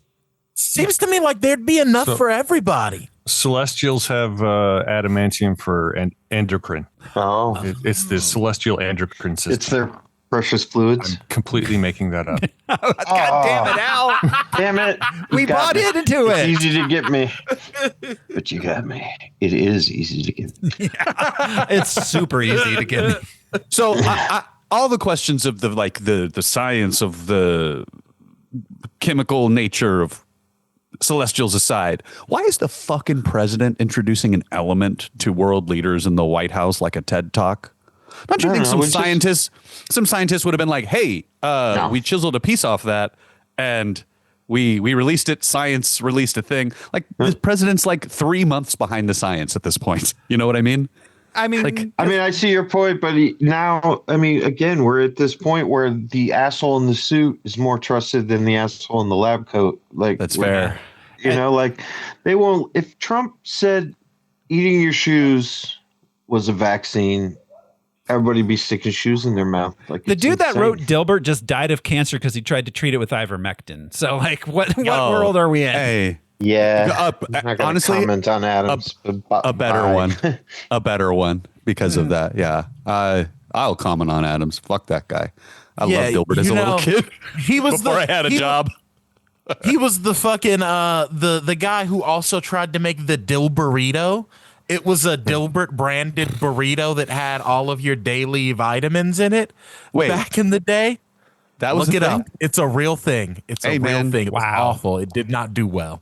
He streamed the entire 2016 election day, like all 24 hours of him streaming, watching it with his very disinterested girlfriend who looked like an escort, to be honest. Oh, yeah, no. He married a porn. He married a porn star. Really? Yeah. Mm-hmm. But the dill burrito sounds terrible. I'm more of a Kathy cake kind of guy. Whatever turns the family circus into ghosts is what I'm on. So many dead grandparents in that. So many. So all right. Then he's there's going to be a treaty to govern the mining rights to the adamantium. They recovered the refined samples that were stolen from the Japanese mining operation. Then, as he's talking, Mr. Blue plays on some phones. Oh, wow. And Isaiah Bradley and a couple other guys begin shooting at Ross. The president manages to get out. There was a point where Leela goes, and I thought she was gonna bodyguard carry him like Whitney Houston. She's carrying him. Yeah, he just hangs over her shoulder, but I thought she was gonna full on pick him up like Kevin Costner carrying Whitney Houston. After he just threw a punch, I think, and then she's like, "Come here, like here, let me help you." It's like I'm a foot and a half taller than you, and I'm fine. Yeah. Yeah, I mean, I'm glad that they addressed the Celestial, but everything falls so flat in this. I'm glad they didn't just let this thing be in the ocean, but like, yeah, it's, yeah. They get him out. They manage to neutralize all the threats except for Isaiah. He runs and is actually like, this is like an actual like kind of like cool superhero run he has, which throwing tables really made me miss. Yeah, the marble table was out of control. Dude, just throwing them and jumping out the fucking window like no fear. It made me miss superpowered superheroes. It made me really excited to see what they were going to use him for in the last half of the movie. Okay, bye. Doing what all black men should do. What, Being get tortured by the jail. cops? Being in prison. Well, for public safety, you know. No, and we get a scene. So like he runs out and then he stops and he's out. He gets followed by a whole bunch of security and cops and Sam, who has to run down the stairs step by step. He doesn't even take it 2 steps at a time. It's little like down the stairs after him. Yeah, the contrast, I didn't realize it, of how just like they make him such a person, just a regular person. No powers at all. He gets Isaiah to surrender because like, guys, you're a black guy surrounded by a bunch of cops who are just itching to pull those triggers. I know you've got the super serum, but this rarely ends up. This rarely ends well, Isaiah. So Isaiah surrenders. Sam goes back to the White House. He barges in on the president. He demands to be the one to investigate the shooting. Ross thinks he's too close to the situation. He's like, we can't let the black guy investigate the black guy. Yeah, fuck Ross for that one. And why did he have that conversation? You know, it's not like he was asking the DOG to appoint him as official inquisitor. Just go investigate. Yeah. You know what would have made that conversation make sense? And I said this to Brian when we watched it. If he'd have done, because my Kofi is appearing. I'm going to be out of pocket for a moment. Sam Wilson is a bitch ass nigga because he let the president put the only other black Captain America in prison. And it was just like, sorry, bud. Can't do anything about it. He didn't call Ant-Man and fucking Winter Soldier. Bro, like, I didn't even think about Ant-Man. Can we spring this dude? They name checked Ant-Man. He has a guy whose only a skill burglar. is getting people He's out of literally a jail. burglar. They name checked him 10 minutes earlier in the film. They could have shrunk him down and hidden him in his fucking pocket the whole movie, Jay. Jay and I had a 45-minute conversation about where they could have taken Isaiah Bradley that wasn't jail, so they weren't fucking punishing this guy who'd spend his whole life in jail. I said Like, literally just take him to upstate New York. Avengers compound. I said house arrest like Wakanda. Wanda. There's a bunch of empty bedrooms there. Hey, yeah, guys, do you remember when Wanda? do you guys Polly remember Pocket. You guys remember That's what he needs. Yeah. In the pocket. Do you guys remember when the first Captain America was a fugitive from the law for like 5 years? With Sam Wilson. So what is Cap's big heroic moment? His first heroic moment in the first movie. He goes across enemy lines and breaks a bunch of people out of a prison camp. Yep. Yeah.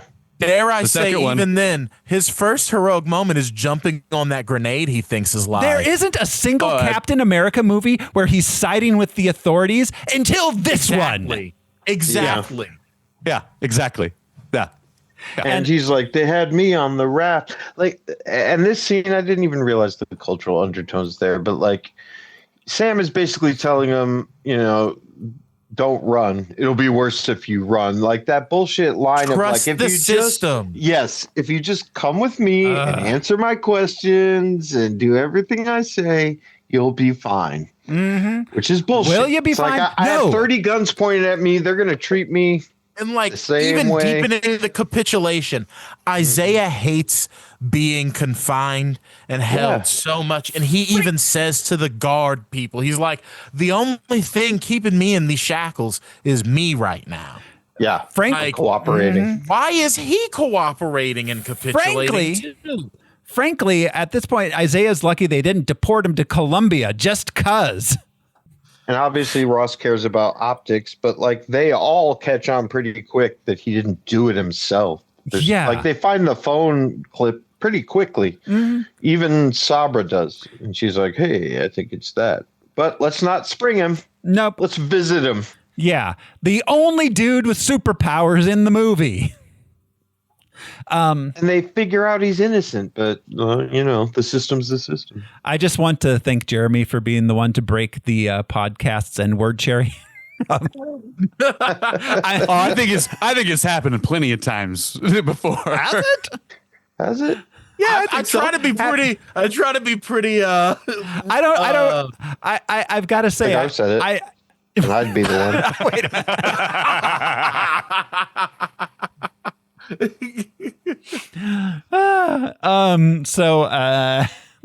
Anyways, the president's like, you can't investigate this because you're maybe working for me, maybe you're not. I don't know who is funding him. So Sam gets warned by Leela not to investigate on his own because you're too close to this. It's like I was in the room. I mean, what do you mean? Yeah. Yeah, we're friends, but what are you talking about? I don't have arrest powers, I don't think. Who knows what his powers are? That's what I mean. Like, why did he have to tell the president he was investigating? Yeah. He already has a guy in the chair. He's Captain America. I would just look into what happened to my friend, like Steve would. Yeah, 100%. So he's like, Mr. President, could I please look into this? Like he's going to be appointed the head of a congressional hearing. Yeah, it's weird. It's weird. Fucking ridiculous. It's a real like kowtowing, ass kissing move. So he leaves the meeting, and it turns out, then Sabra comes in and he's like, listen, you know who needs to investigate this black guy? The Israelis. The Israelis need to get in on this. Well, not even Israeli, but like this Russian super spy training Red Room. You know, you got to kill some motherfuckers to be in the Red Room, to graduate from the Red Room. Well, it's like It's just like, I don't trust Isaiah. I don't trust you, Sam. But let's get this widow up in here. Yeah, the widows literally have a module called Torturing Civilians Effectively. Yes. Yeah. A Russian oligarch psychopath trained them.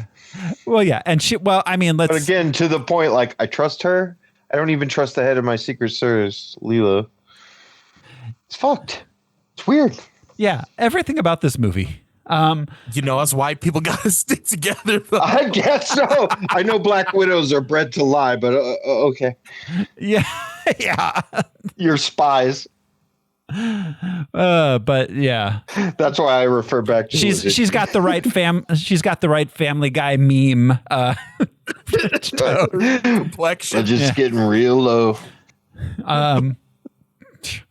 So yeah, he talks to Joaquin, who has hacked into the White House CCTV system. They figure out that Isaiah. Again, then why go talk to the president? Your homie can already do that. Yeah. Just investigate.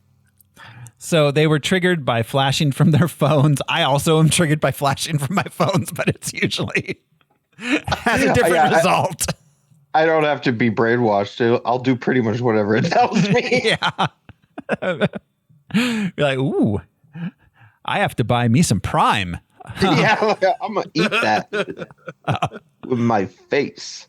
So then Sam gets on his way, gets ambushed by Sidewinder, who has the power of guns and knives.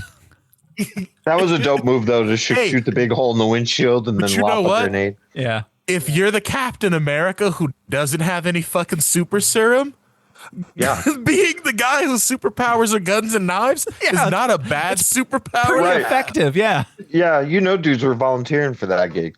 They're like, I don't have to fight Steve Rogers like super roided ass now. I have to just fight a dude with U.S. military training. Mm-hmm. Yeah. Which I think is really subpar these days. I could be wrong. Yeah, he's got this dude whose power is like he works on his core a lot and bureaucracy. Yeah. And he's real scrappy. Yeah, he's got spunk. So he captures Sidewinder. Back in the White House, President Ross has a Zoom meeting with the other presidents who are like, "You're bad." It was like they're like Japan didn't even show up to brunch. Yeah, they've got a real Mean Girls kind of vibe. Japan is like, look, we remember what happened last time we beefed with you fuckers. Yeah, funny Ross doesn't bring that up. Are we gonna have to come over there and take your adamantium? Is that what you're saying? The answer is yes. Yeah, the answer is yes. So he's like, listen, just give me a chance to go to Japan's house and tell him that we really are good friends. What about house? We were in your house, we got a text, and now I'm going to their house. Yeah. Yeah, and he has to like Bucky's running for the house. Well, yeah, and he has to get on a plane and go to Japan and talk to the Japanese prime minister. The Japanese prime minister is like, "Listen, buddy, I was at your house." He literally says, "I was at your house." Your house is such a weird. It's crazy that we have two movies in this iteration of Marvel that are about America doing imperialism and trying to take resources from other countries, and one of them is like don't do that shit, and then one of them is like, if we're nice about it, if we're cool, okay. Yeah. Just so we can have a cherry blossom foreshadowing. Like, what possible rights can the U.S. have about a structure in the Indian Ocean? Come on. Well, I mean, we're just taking over shit now. Whatever we want. And everybody's like, what? The whole world's like, hey. Oh. Yeah, everyone's like, what? Nobody's doing anything. No, nobody's doing anything. Nobody. We're pirates. So anyways, Joaquin Torres tracks one of Sidewinder's calls on his phone to a hidden black site in West Virginia called Camp Echo 1. They decide that they're going to, after they snuggle for a while in that one bed, they're going to head on out to get him. Meanwhile, Ruth goes to visit the shooters in jail. Sabra goes to visit them. And all of them except for Isaiah get killed by another sleeper agent. Ross goes on Air Force One. He lies to his doctor. He's on his way to Japan. He's going to... I just wanted to point out real quickly, she's not called Sabra in this movie. She is not. She's called Ruth. She looks like a Ruth. She's got real. She gives a lot of Ruth. Or butts are off. But a lot of like Ruth Bader Ginsburg or Dr. Ruth, but yeah. But they specifically left the word Sabra out because of the Israeli connection. Because even though they kept her Israeli, because of the little genocide that was happening. Yes. Anyways, so it's so funny when she's walking Isaiah like through like the open air hallway before, and she gets a phone call and she's like, "Wait here, don't escape," and like walks away. Like, dude's just standing there. It's open air. He could just break the handcuffs and burst through that cage out into the woods in an instant. Don't break through this chain link fence. Now, Homer, don't eat that pie. Yeah, exactly. It's like having a snack out for your dog. Yeah. He just keeps looking at it. Well, this is like... Don't you do it. The archetype that was instilled in the like sort of American media zeitgeist that was sort of made by the Heathcliff Huxtables and the Sidney Poitiers and these noble, long-suffering black characters who will bear the burden of being seen less than human with dignity, like, still persists. The raisin in the sun. In these stories. They call we have not been able to exercise that demon. And I think in context of where we are societally, we're realizing how many demons we've just ignored and not exercised. Yeah, for sure. And there's even, you can go back a little further, like with Isaiah saying he's cooperating, he's keeping these chains up to the slavery days of the, well, Tarantino did the Mandingo fighters, the big, huge dudes that could have broken their shackles and killed every white man in the room. And so, like, not understanding that how much cooperation has gone into this oppression. Does that make sense without getting too highfalutin? Just like he could take you all out. He could snap your little Black Widow neck. Yes. But he's not. That's not where he's coming from, no matter how many chains you put on him. That's not where he's coming from. He just wanted to be in his gym and be left alone, not murder anybody. Yeah.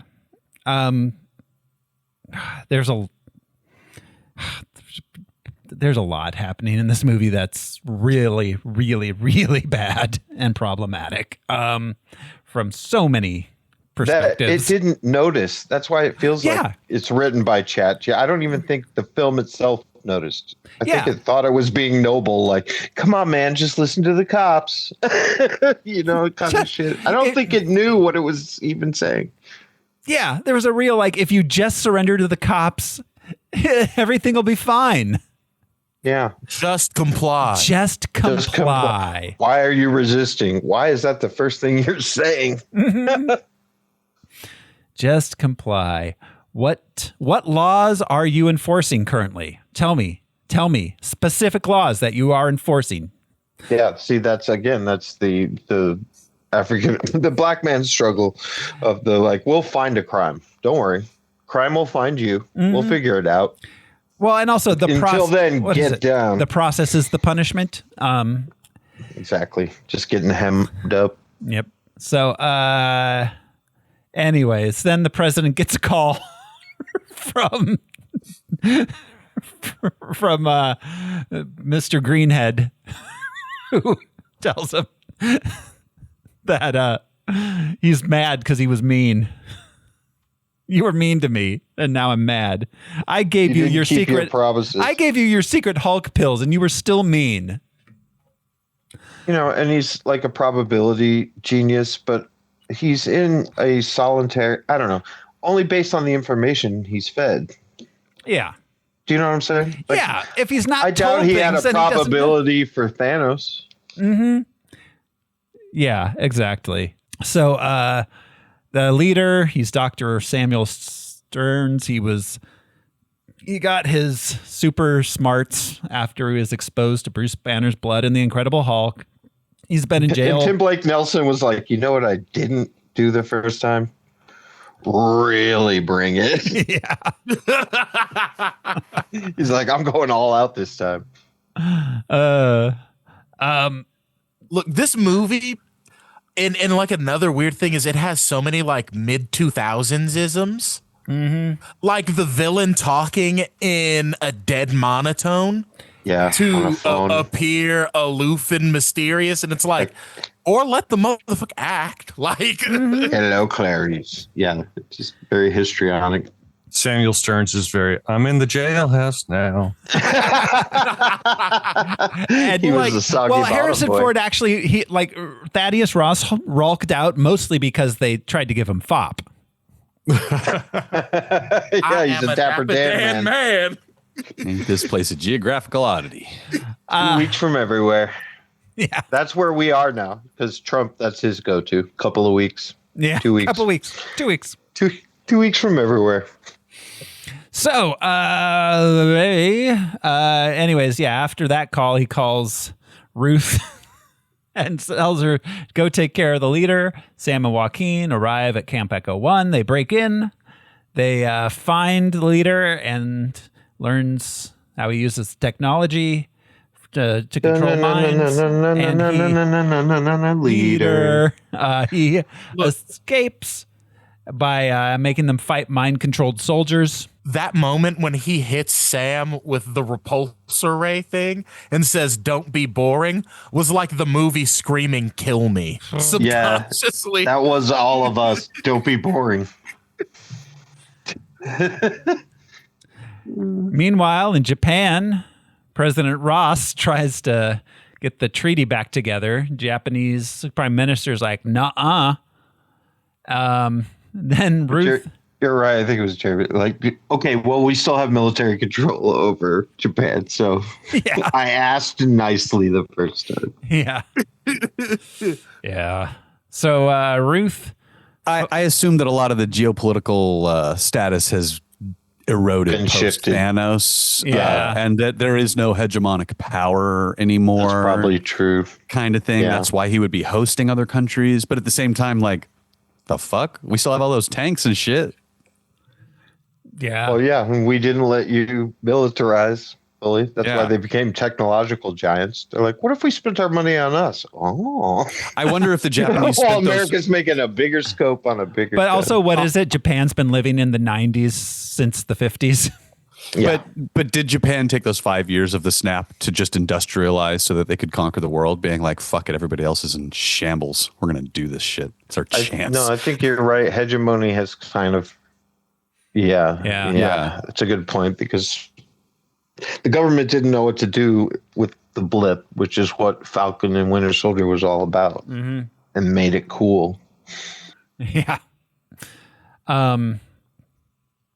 So they, anyways, Ruth finds Sam and Joaquin leaving the base. The FBI tries to arrest them. She helps them escape from the FBI. Because the song starts. Yeah. The song starts. The song starts in the FBI radios and the agents. Yeah. I'm sure it was a cheap or free song, but I always think in the first Vacation, it's the song that's playing when Clark falls asleep at the wheel.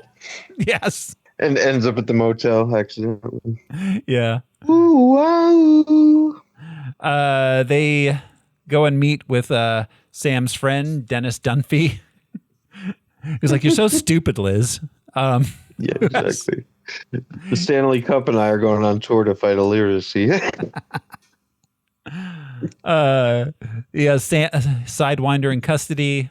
They talk to Sidewinder, who's like, it's the leader's mad, so he wants to make the president's daughter angry with him. It's basically the plan.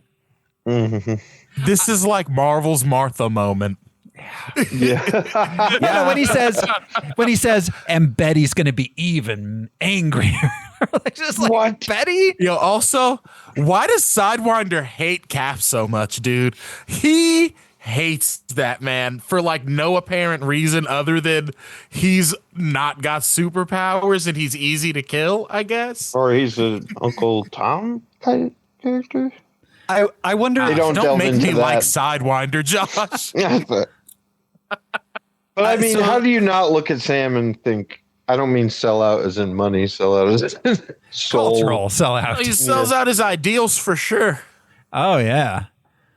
Yeah. I don't know. He used to do spooky shit though, so maybe he arrested him or something at some point. Like in the haunted past. houses?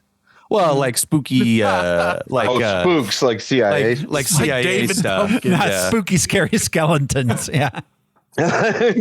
Werewolf bar mitzvah. So Jeremy, did you say David Pumpkins? he Yes. did. Yeah, it's Halloween. Any questions? Yes. We're part of it. So many. So many more than answers. Then they go to Celestial Island where Tattoo's waiting to welcome them.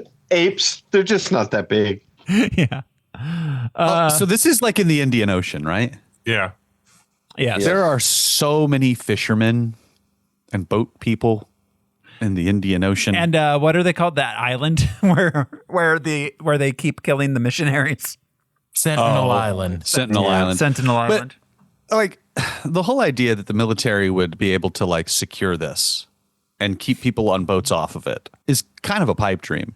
Well, The fact that people aren't on it all the time, fucking Well, with it, like and it's not really an island so much as it's the corpse of a space god sticking out of the earth. There are Yeah, no, that is more there are no accurate. beaches. There are no harbors. Yeah. but also at the same It is time, all inclusive. it's been 4 years Yeah. since that happened. Well, but there's going to be a place where you could walk up on that thing from the water because of Oh, for how big sure. it is. You know, like parts of it are going to be less submerged than others. It's just What are we so talking weird about? to me. Just the Celestial itself that like it's taken 4 years and now the military's like there's this conflict over it. And it's like, what happened the past 4 years though? yeah, why is been it doing? They're drilling into it. They're Yeah, maybe it like took them Core 3 years to samples. figure out how to break its skin. Yeah. to find the adamantium. It's just kind of funny that No, it's like, really, well, yeah. you want to know what it is, Brian, is there's a lot of sank dead bodies of fishermen around that celestial That's true. island from the When it government. started Yeah. to emerge. Black bagging and dropping people in there.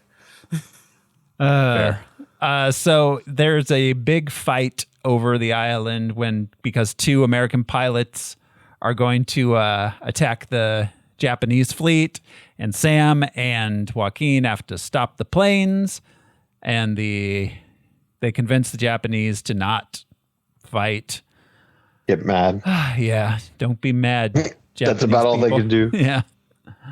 Joaquin gets injured in the fight and has to go to the hospital. I want to say Celestial Island looks cool. Yeah. It does look cool. Still looks cool. I'm glad they addressed it again. Oh, A reason that we haven't seen it addressed before is kind of addressed in this movie is because like the governments of the world have been keeping it a secret, performing covert extractions and whatever. yeah. So I can't remember. It showed up once before in something else, It was possibly a show. no. Yeah, it was there a was show. there was a You movie. mention it in Miss Marvel? No. yeah, They did mention it in something. I can't remember what it was though. It did. It was a show. I'm pretty sure. Yeah. There's Or a fun. maybe it was just on the front of a newspaper somewhere. It was no.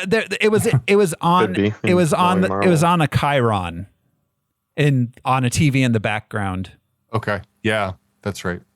There's a fan canon theory that like what Thanos was really up to was preventing emergencies throughout the universe, like because they can only emerge once the life on the planet has Oh. reached a certain intelligence and volume of energy. And if you cut it in half, Yeah. yeah. I think that's what happened on Titan. Anyways, Yeah. So they. Anyways, in the hospital, I was gonna say I noticed a lot of the reshoot stuff almost seemed like it was color graded differently too. There's some Yes. heinous backgrounds and You're things right. in this movie.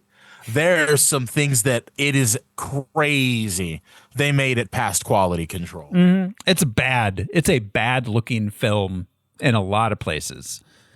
Like not every shot, not every scene, but a lot of it is like, wow, we are just standing in the middle of a green room, not caring, and they barely bothered to drop in a clip art background.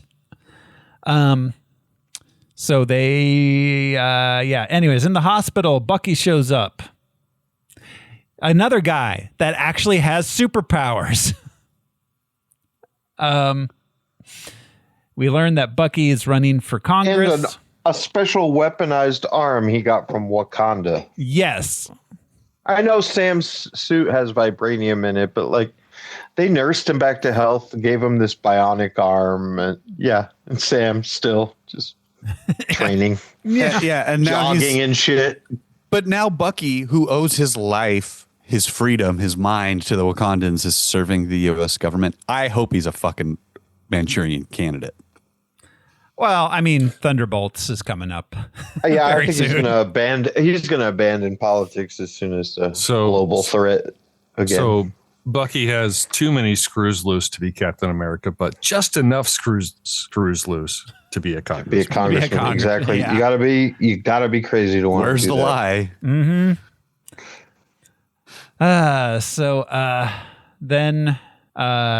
Then the leader kills Dunphy, who found out about the pills that he's giving Ross. That's gonna make him Rulk. Super Cialis. Also, there's like precedent for Wakanda taking in victims of governments brainwashing them. Remember that Martin Freeman was whoever his character's name was a fugitive from the Ross. American government. His last name is Ross. Yeah. I guess Wakanda only takes white fugitives. Damn. Well, they do what they want, but again, wait, no. You know what? I take that back. Riri. They did help Riri. They did. They did help Riri. It's more that they didn't help enhance Sam at all. Again, like Thoreau's point, just like you have to be painfully normal. Yeah, and you Not have to even an arm. You have to prove you're good enough just through attrition. Can I get like an awesome foot? No. I mean, like really, when we talk about it, it would be like any one of us lifting a lot of weights for a normal guy and being in really good shape for a normal guy and doing superhero shit. Yeah. It's like we were talking, like Kumail Nanjiani. Like if he decided to be a government operative, that's the only thing different. He's just buff now. Put some mechanical wings on Kumail Nanjiani. Yeah. They're like, have at it, brother. He's equally they put a equipped as mechanical this jaw Captain on him, America. but Wakanda did enhance his wings with the kinetic pulse. Yes, with they vibranium. did. Yeah, absolutely. But like we're saying, it's not weird that they help shield these white characters. It's that they have not helped to enhance this black character.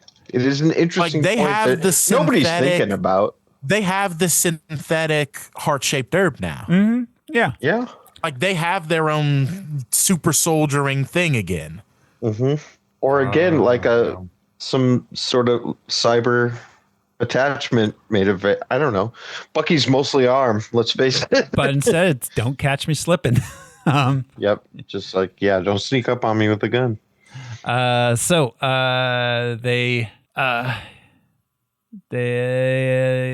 It's publicly revealed about the leader and how he's connected to the president at a press conference. So then the president gets real mad and rulks. He rulks hard. And Stearns gives himself up. Yes. Purposely, yeah. Yeah. But and then announces it to the press and releases the audio file from their conversation earlier. Yeah.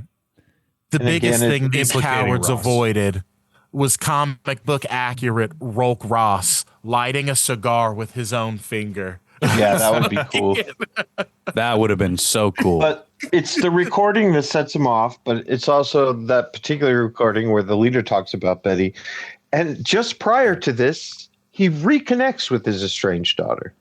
So the audience sees him make up with her. And then Talk to her on the phone for the first time in years. Yeah. Yeah. You would think that feeling would be stronger than this moment that's been recorded and you're rehearing again. It would at least be strong enough for this man to go, you know what? I don't need to freak the fuck out right now. Right. That's what I mean. If she had said, fuck you, I can't believe what you did to Bruce. I'll never talk to you again. Okay. But he has the best moment the character has ever had in the MCU. Yeah. His daughter's willing to take that walk with him. And then it's his sundown moment later. Sam's talking him down. It's so weird. It's terrible characterization from a simple, like, narrative perspective. Like it's contrary. Yeah. You don't have a scene where things go well and then have the character turn into Mr. Hyde over that subject. Yeah, unless it all gets suddenly reversed. Like, yeah, of course. Do you think the public is really going to be outraged by the fact that he kept a evil genius? We've learned that there are no consequences to bad behavior. I'm supposed to believe that the same country that accepted that Nazis built our space program is going to be pissed off that he took one lone wolf mad scientist and was like, solve problems for me. Brother, Obama did worse things than that. Right. Like, yeah. What are we talking about? Or the public never cared that we kept, Isaiah in a basement in Leavenworth. Like, and they talk about admitting to that. It's not enough for him to roll out. Like, oh no, they exposed my secret of keeping an asshole away. And the metatextual stuff aside of how the public might actually respond to this is a world in which they are under constant threat from alien invasion. And in their world, there's a lot going on in the MCU Earth that maybe they're like, this barely makes the news. This is not. Yeah, we just not headlines. A head of state fucking kidnapped him, and that's the word they're using. Remember what was just happening? Guys, Secret Invasion technically just happened, although we all agreed to forget about that show. They're scrolling. This world has an actual motherfucker whose title is Sorcerer Supreme. Yep. And also Colonel. Call me the Colonel. Who are waging wars in New York constantly in New York. Anyways. There's a big fight between Sam and Rolk. In between the cherry blossoms, which were foreshadowed in Japan, and Sam seems to really know that's important to him. He does. He has gotten to know Ross on a friendly level, and it's strange. And cherry blossoms are his thing. I guess. I know how much you fucking like the cherry blossoms. I know. You sick fuck. I know how important this is. You disgusting cherry blossom loving motherfucker. You fucking look at these CGI LED cherry blossoms. Look at them. Look at them. Feel guilty. Yeah, God, yes. Volume looking scene. This is the most volume looking bullshit I have seen on screen since like Obi-Wan. Yeah. Yeah. Before we get to the cherry blossoms, we get a lot of White House destruction. Yeah, that's true. Which is kind of fun. Him with the waving. Is it fun, Al? Or are they going to build a ballroom? Way. I have a question for you. We get a moment. Symbolism. We get an Ant-Man physics. How does this work moment when we get the big clap? We finally get the big clap. Yeah, they just know to do that. Right? He's like, I'll just clap my fucking hands. But he destroys the oval with that. Yeah. Sam is staring at the clap as it happens. Bam, and he gets knocked into the building. He's wearing vibranium, right? He's wearing vibranium. Yeah. But then as he gets punched up into the upstairs, the residence, his helmet goes on as he goes through the building. All I can think is if the Hulk's clap is strong enough to shred the West Wing, probably see Sam's skin get peeled off. Yes, because Sam doesn't have superpowers. Yeah, that's a good point. He's a normal ass dude, yeah, or at least like a slow motion, like a of him being like, "Oh shit, man!" Yeah, thrown into marble columns. Yeah, yeah. Sam should point because it's a level of a sonic boom, right? But also, this is a funny thing that like hundreds of miles per hour. people actually talk about in fan spaces, and it's that the base durability of a Marvel human, both comic books and movies, is higher than the base durability of a normal people world human. Because like very much you have so. like the normal people in the Yancey Street gang tussle with Ben Grimm all the time. I do think there's a reason for that, though, is humanity in the MCU or in the Marvel world writ large. They've been fucking Asgardians, Wakandans, and mutants throughout history. Yeah. Bro, they've been disappeared and reappeared and had all kinds of crazy shit happen to them. That's true. This isn't your average American. That just had a bad day at Sam's Club. Yeah, that's true. These are human. I shouldn't say American. Yeah, in the Marvel universe, humans are a little more durable, except the ones that are not at all. Yeah. If it was up to our current it's administration, Superman's world. everyone would be American, Josh. Yeah, you're right. We're getting there, and everyone's like, "Oh, okay, I guess." One world government. Just Ours. lube it up, please. Anyways, he derulks after Sam's like, "Hey, buddy, your erection is only going to last 3 hours." So he talks about Government optics are getting real low. Yeah, he talks about Betty. He derulks. The Isaiah is exonerated. Sam. Can't hear you, Brian. I'm grateful that Betty didn't appear. Yeah, in that just moment, like step behind a tree. Yeah, she just pops out from behind a cherry tree and then touches his face, and he's like, "Oh, beauty." I think they should have went full dog shit. Because at this point in the theater, I remember watching this in the theater thinking, "Oh fuck no! Don't make her already be in the fucking chair." Because they said like, I guess we could have that walk. Like she walked straight there. In my mind, I was like, this bitch walked straight to the cherry blossoms from the phone. She hung up and was like, "My dad's the president. He'll meet me right there." Right Look, there. because I think if you're gonna be bad big. I told Brian I thought that Bruce Banner should have stepped out of a taxi and just started teeing off on this motherfucker. Like, finally, my opportunity.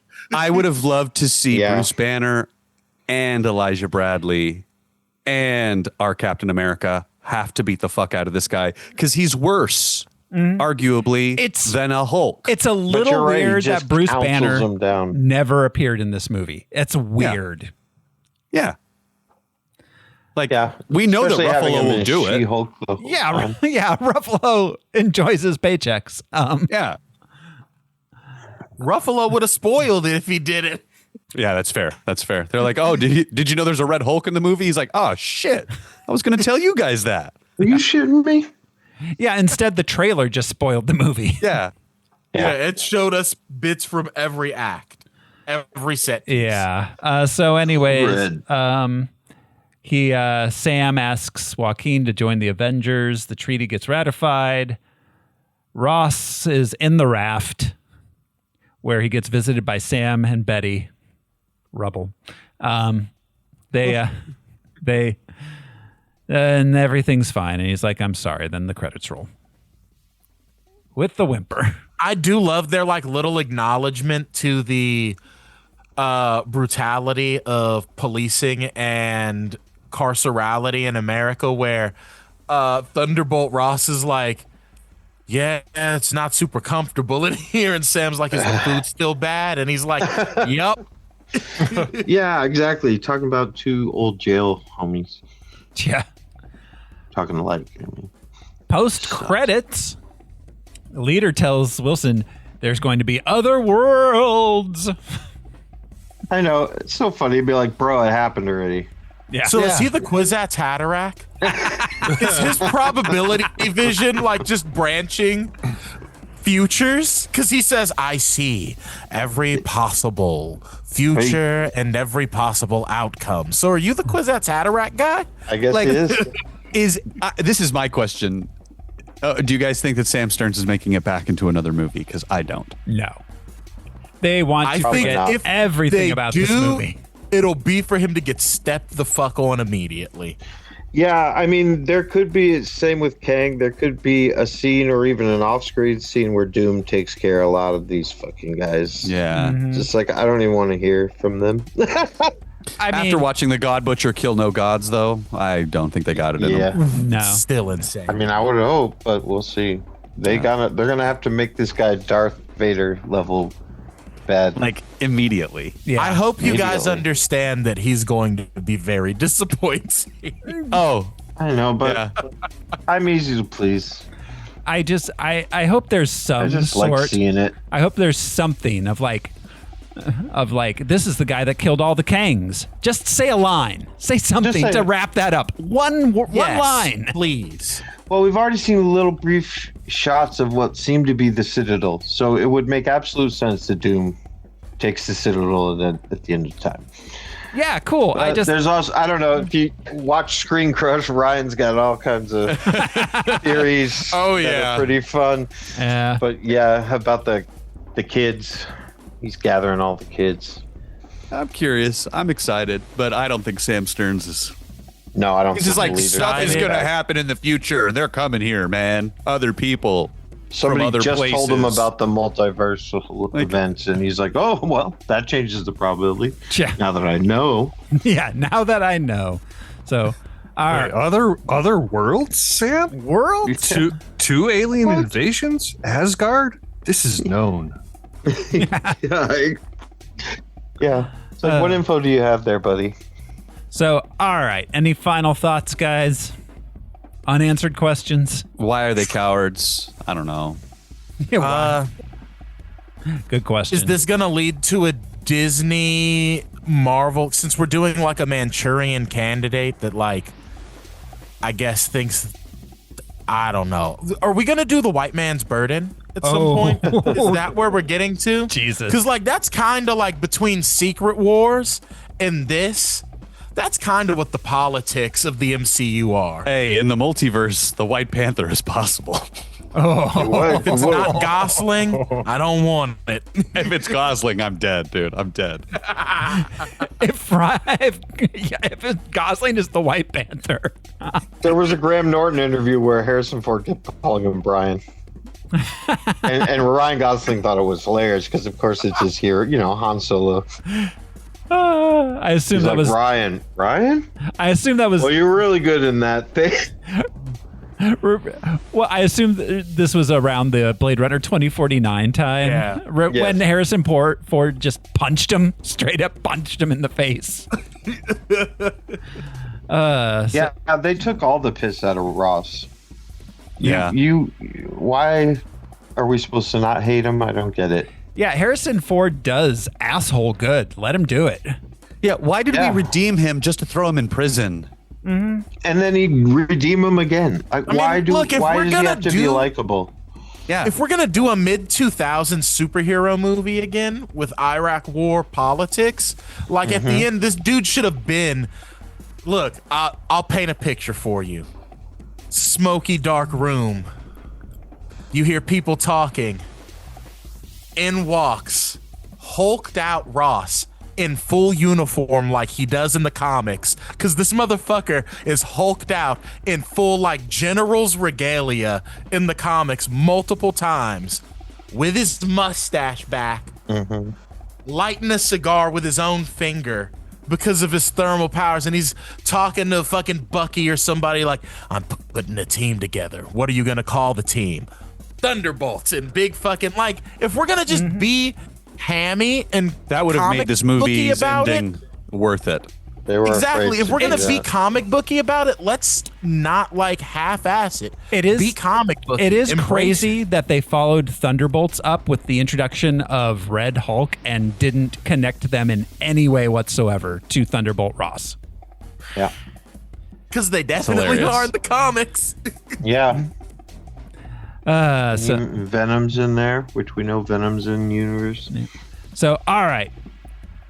This is a superhero movie, so guys, we're gonna do something we haven't done in a long time. Oh, we have to rank. We're shit. gonna rank it. I don't even remember. So Captain America: Civil War. I'm going to go through the Cap movies here. Is that number 6? Below. Winter Soldier is at 14. Below. First Avengers at 27. Below. And let's take a look here. Let's see. Age of Ultron's at 30. Iron Man 3 is at 43. Doctor Strange is at 47. Thor is at 48. This is worse than the Eternals. Yeah, I liked the Eternals. I'm in a small group. Where's the Incredible Hulk? That's a good question. Oh, that's a good. Yeah. I'm gonna say worse. Yeah. Incredible Hulk is at Kind number of. 82. Woo! Man, Sky High's a better flick than this. Yeah. At least it has Kurt Return of Russell. Swamp Thing. Hey, keep going down. Return of Swamp Thing. Oh Keep yeah, going. Return. I mean, yeah, you guys need to reevaluate Return of Swamp Thing. Never. Let's the New Mutants is at 86. I genuinely liked that movie a lot, honestly. Madam Web is at 102. Okay, this is the territory we're in. Rise of the Silver Surfer at 99. We're in the neighborhood. It's in Black Adam territory. Yeah. It's better than Madam Web. Not as fun as Madam Web. Madam No, Web was but fun. I enjoyed seeing characters on screen in It's this. better than Fantastic Four. Is it? I think. That first one. I have a soft Hancock spot for too. the first one. Rise like of Silver, Rise of Silver Surfer. Surfer. I didn't not like Rise of Silver Surfer, and I think it's weird that we put it above the first one, but okay. Yeah. Aquaman and the Lost Kingdom and Black Adam. Yeah, it belongs At least around there. Aquaman and the Last Kingdom was like self-aware of what it was. Aquaman This and the movie- Lost Kingdom, fucking Jason Momoa showed up in jeans and a t-shirt and said, "I'm not going to put on a costume. Shoot me like this." Yep. They knew they were in fuck it mode. They were still pretending they cared on this, which is actually sadder. Black Adam. I keep coming back to Black Adam. That feels right to me. Yeah. Between Aquaman and Black Adam? I'm good with that. Definitely no higher than Venom, which is at 96. Yeah, not higher than Venom. Oh no, Venom's at least fun. All right, we'll stick it. We can stick it. Is this better than the Rise of Silver Surfer? Yeah. Yeah. I mean, but the Rise of Silver Surfer did have Larry Fishburne. It's true. Fishborn. Yeah. No, Fishborn was in Aquaman. That's right. Yeah. It had Doug Jones. It did. It had Michael Chiklis, so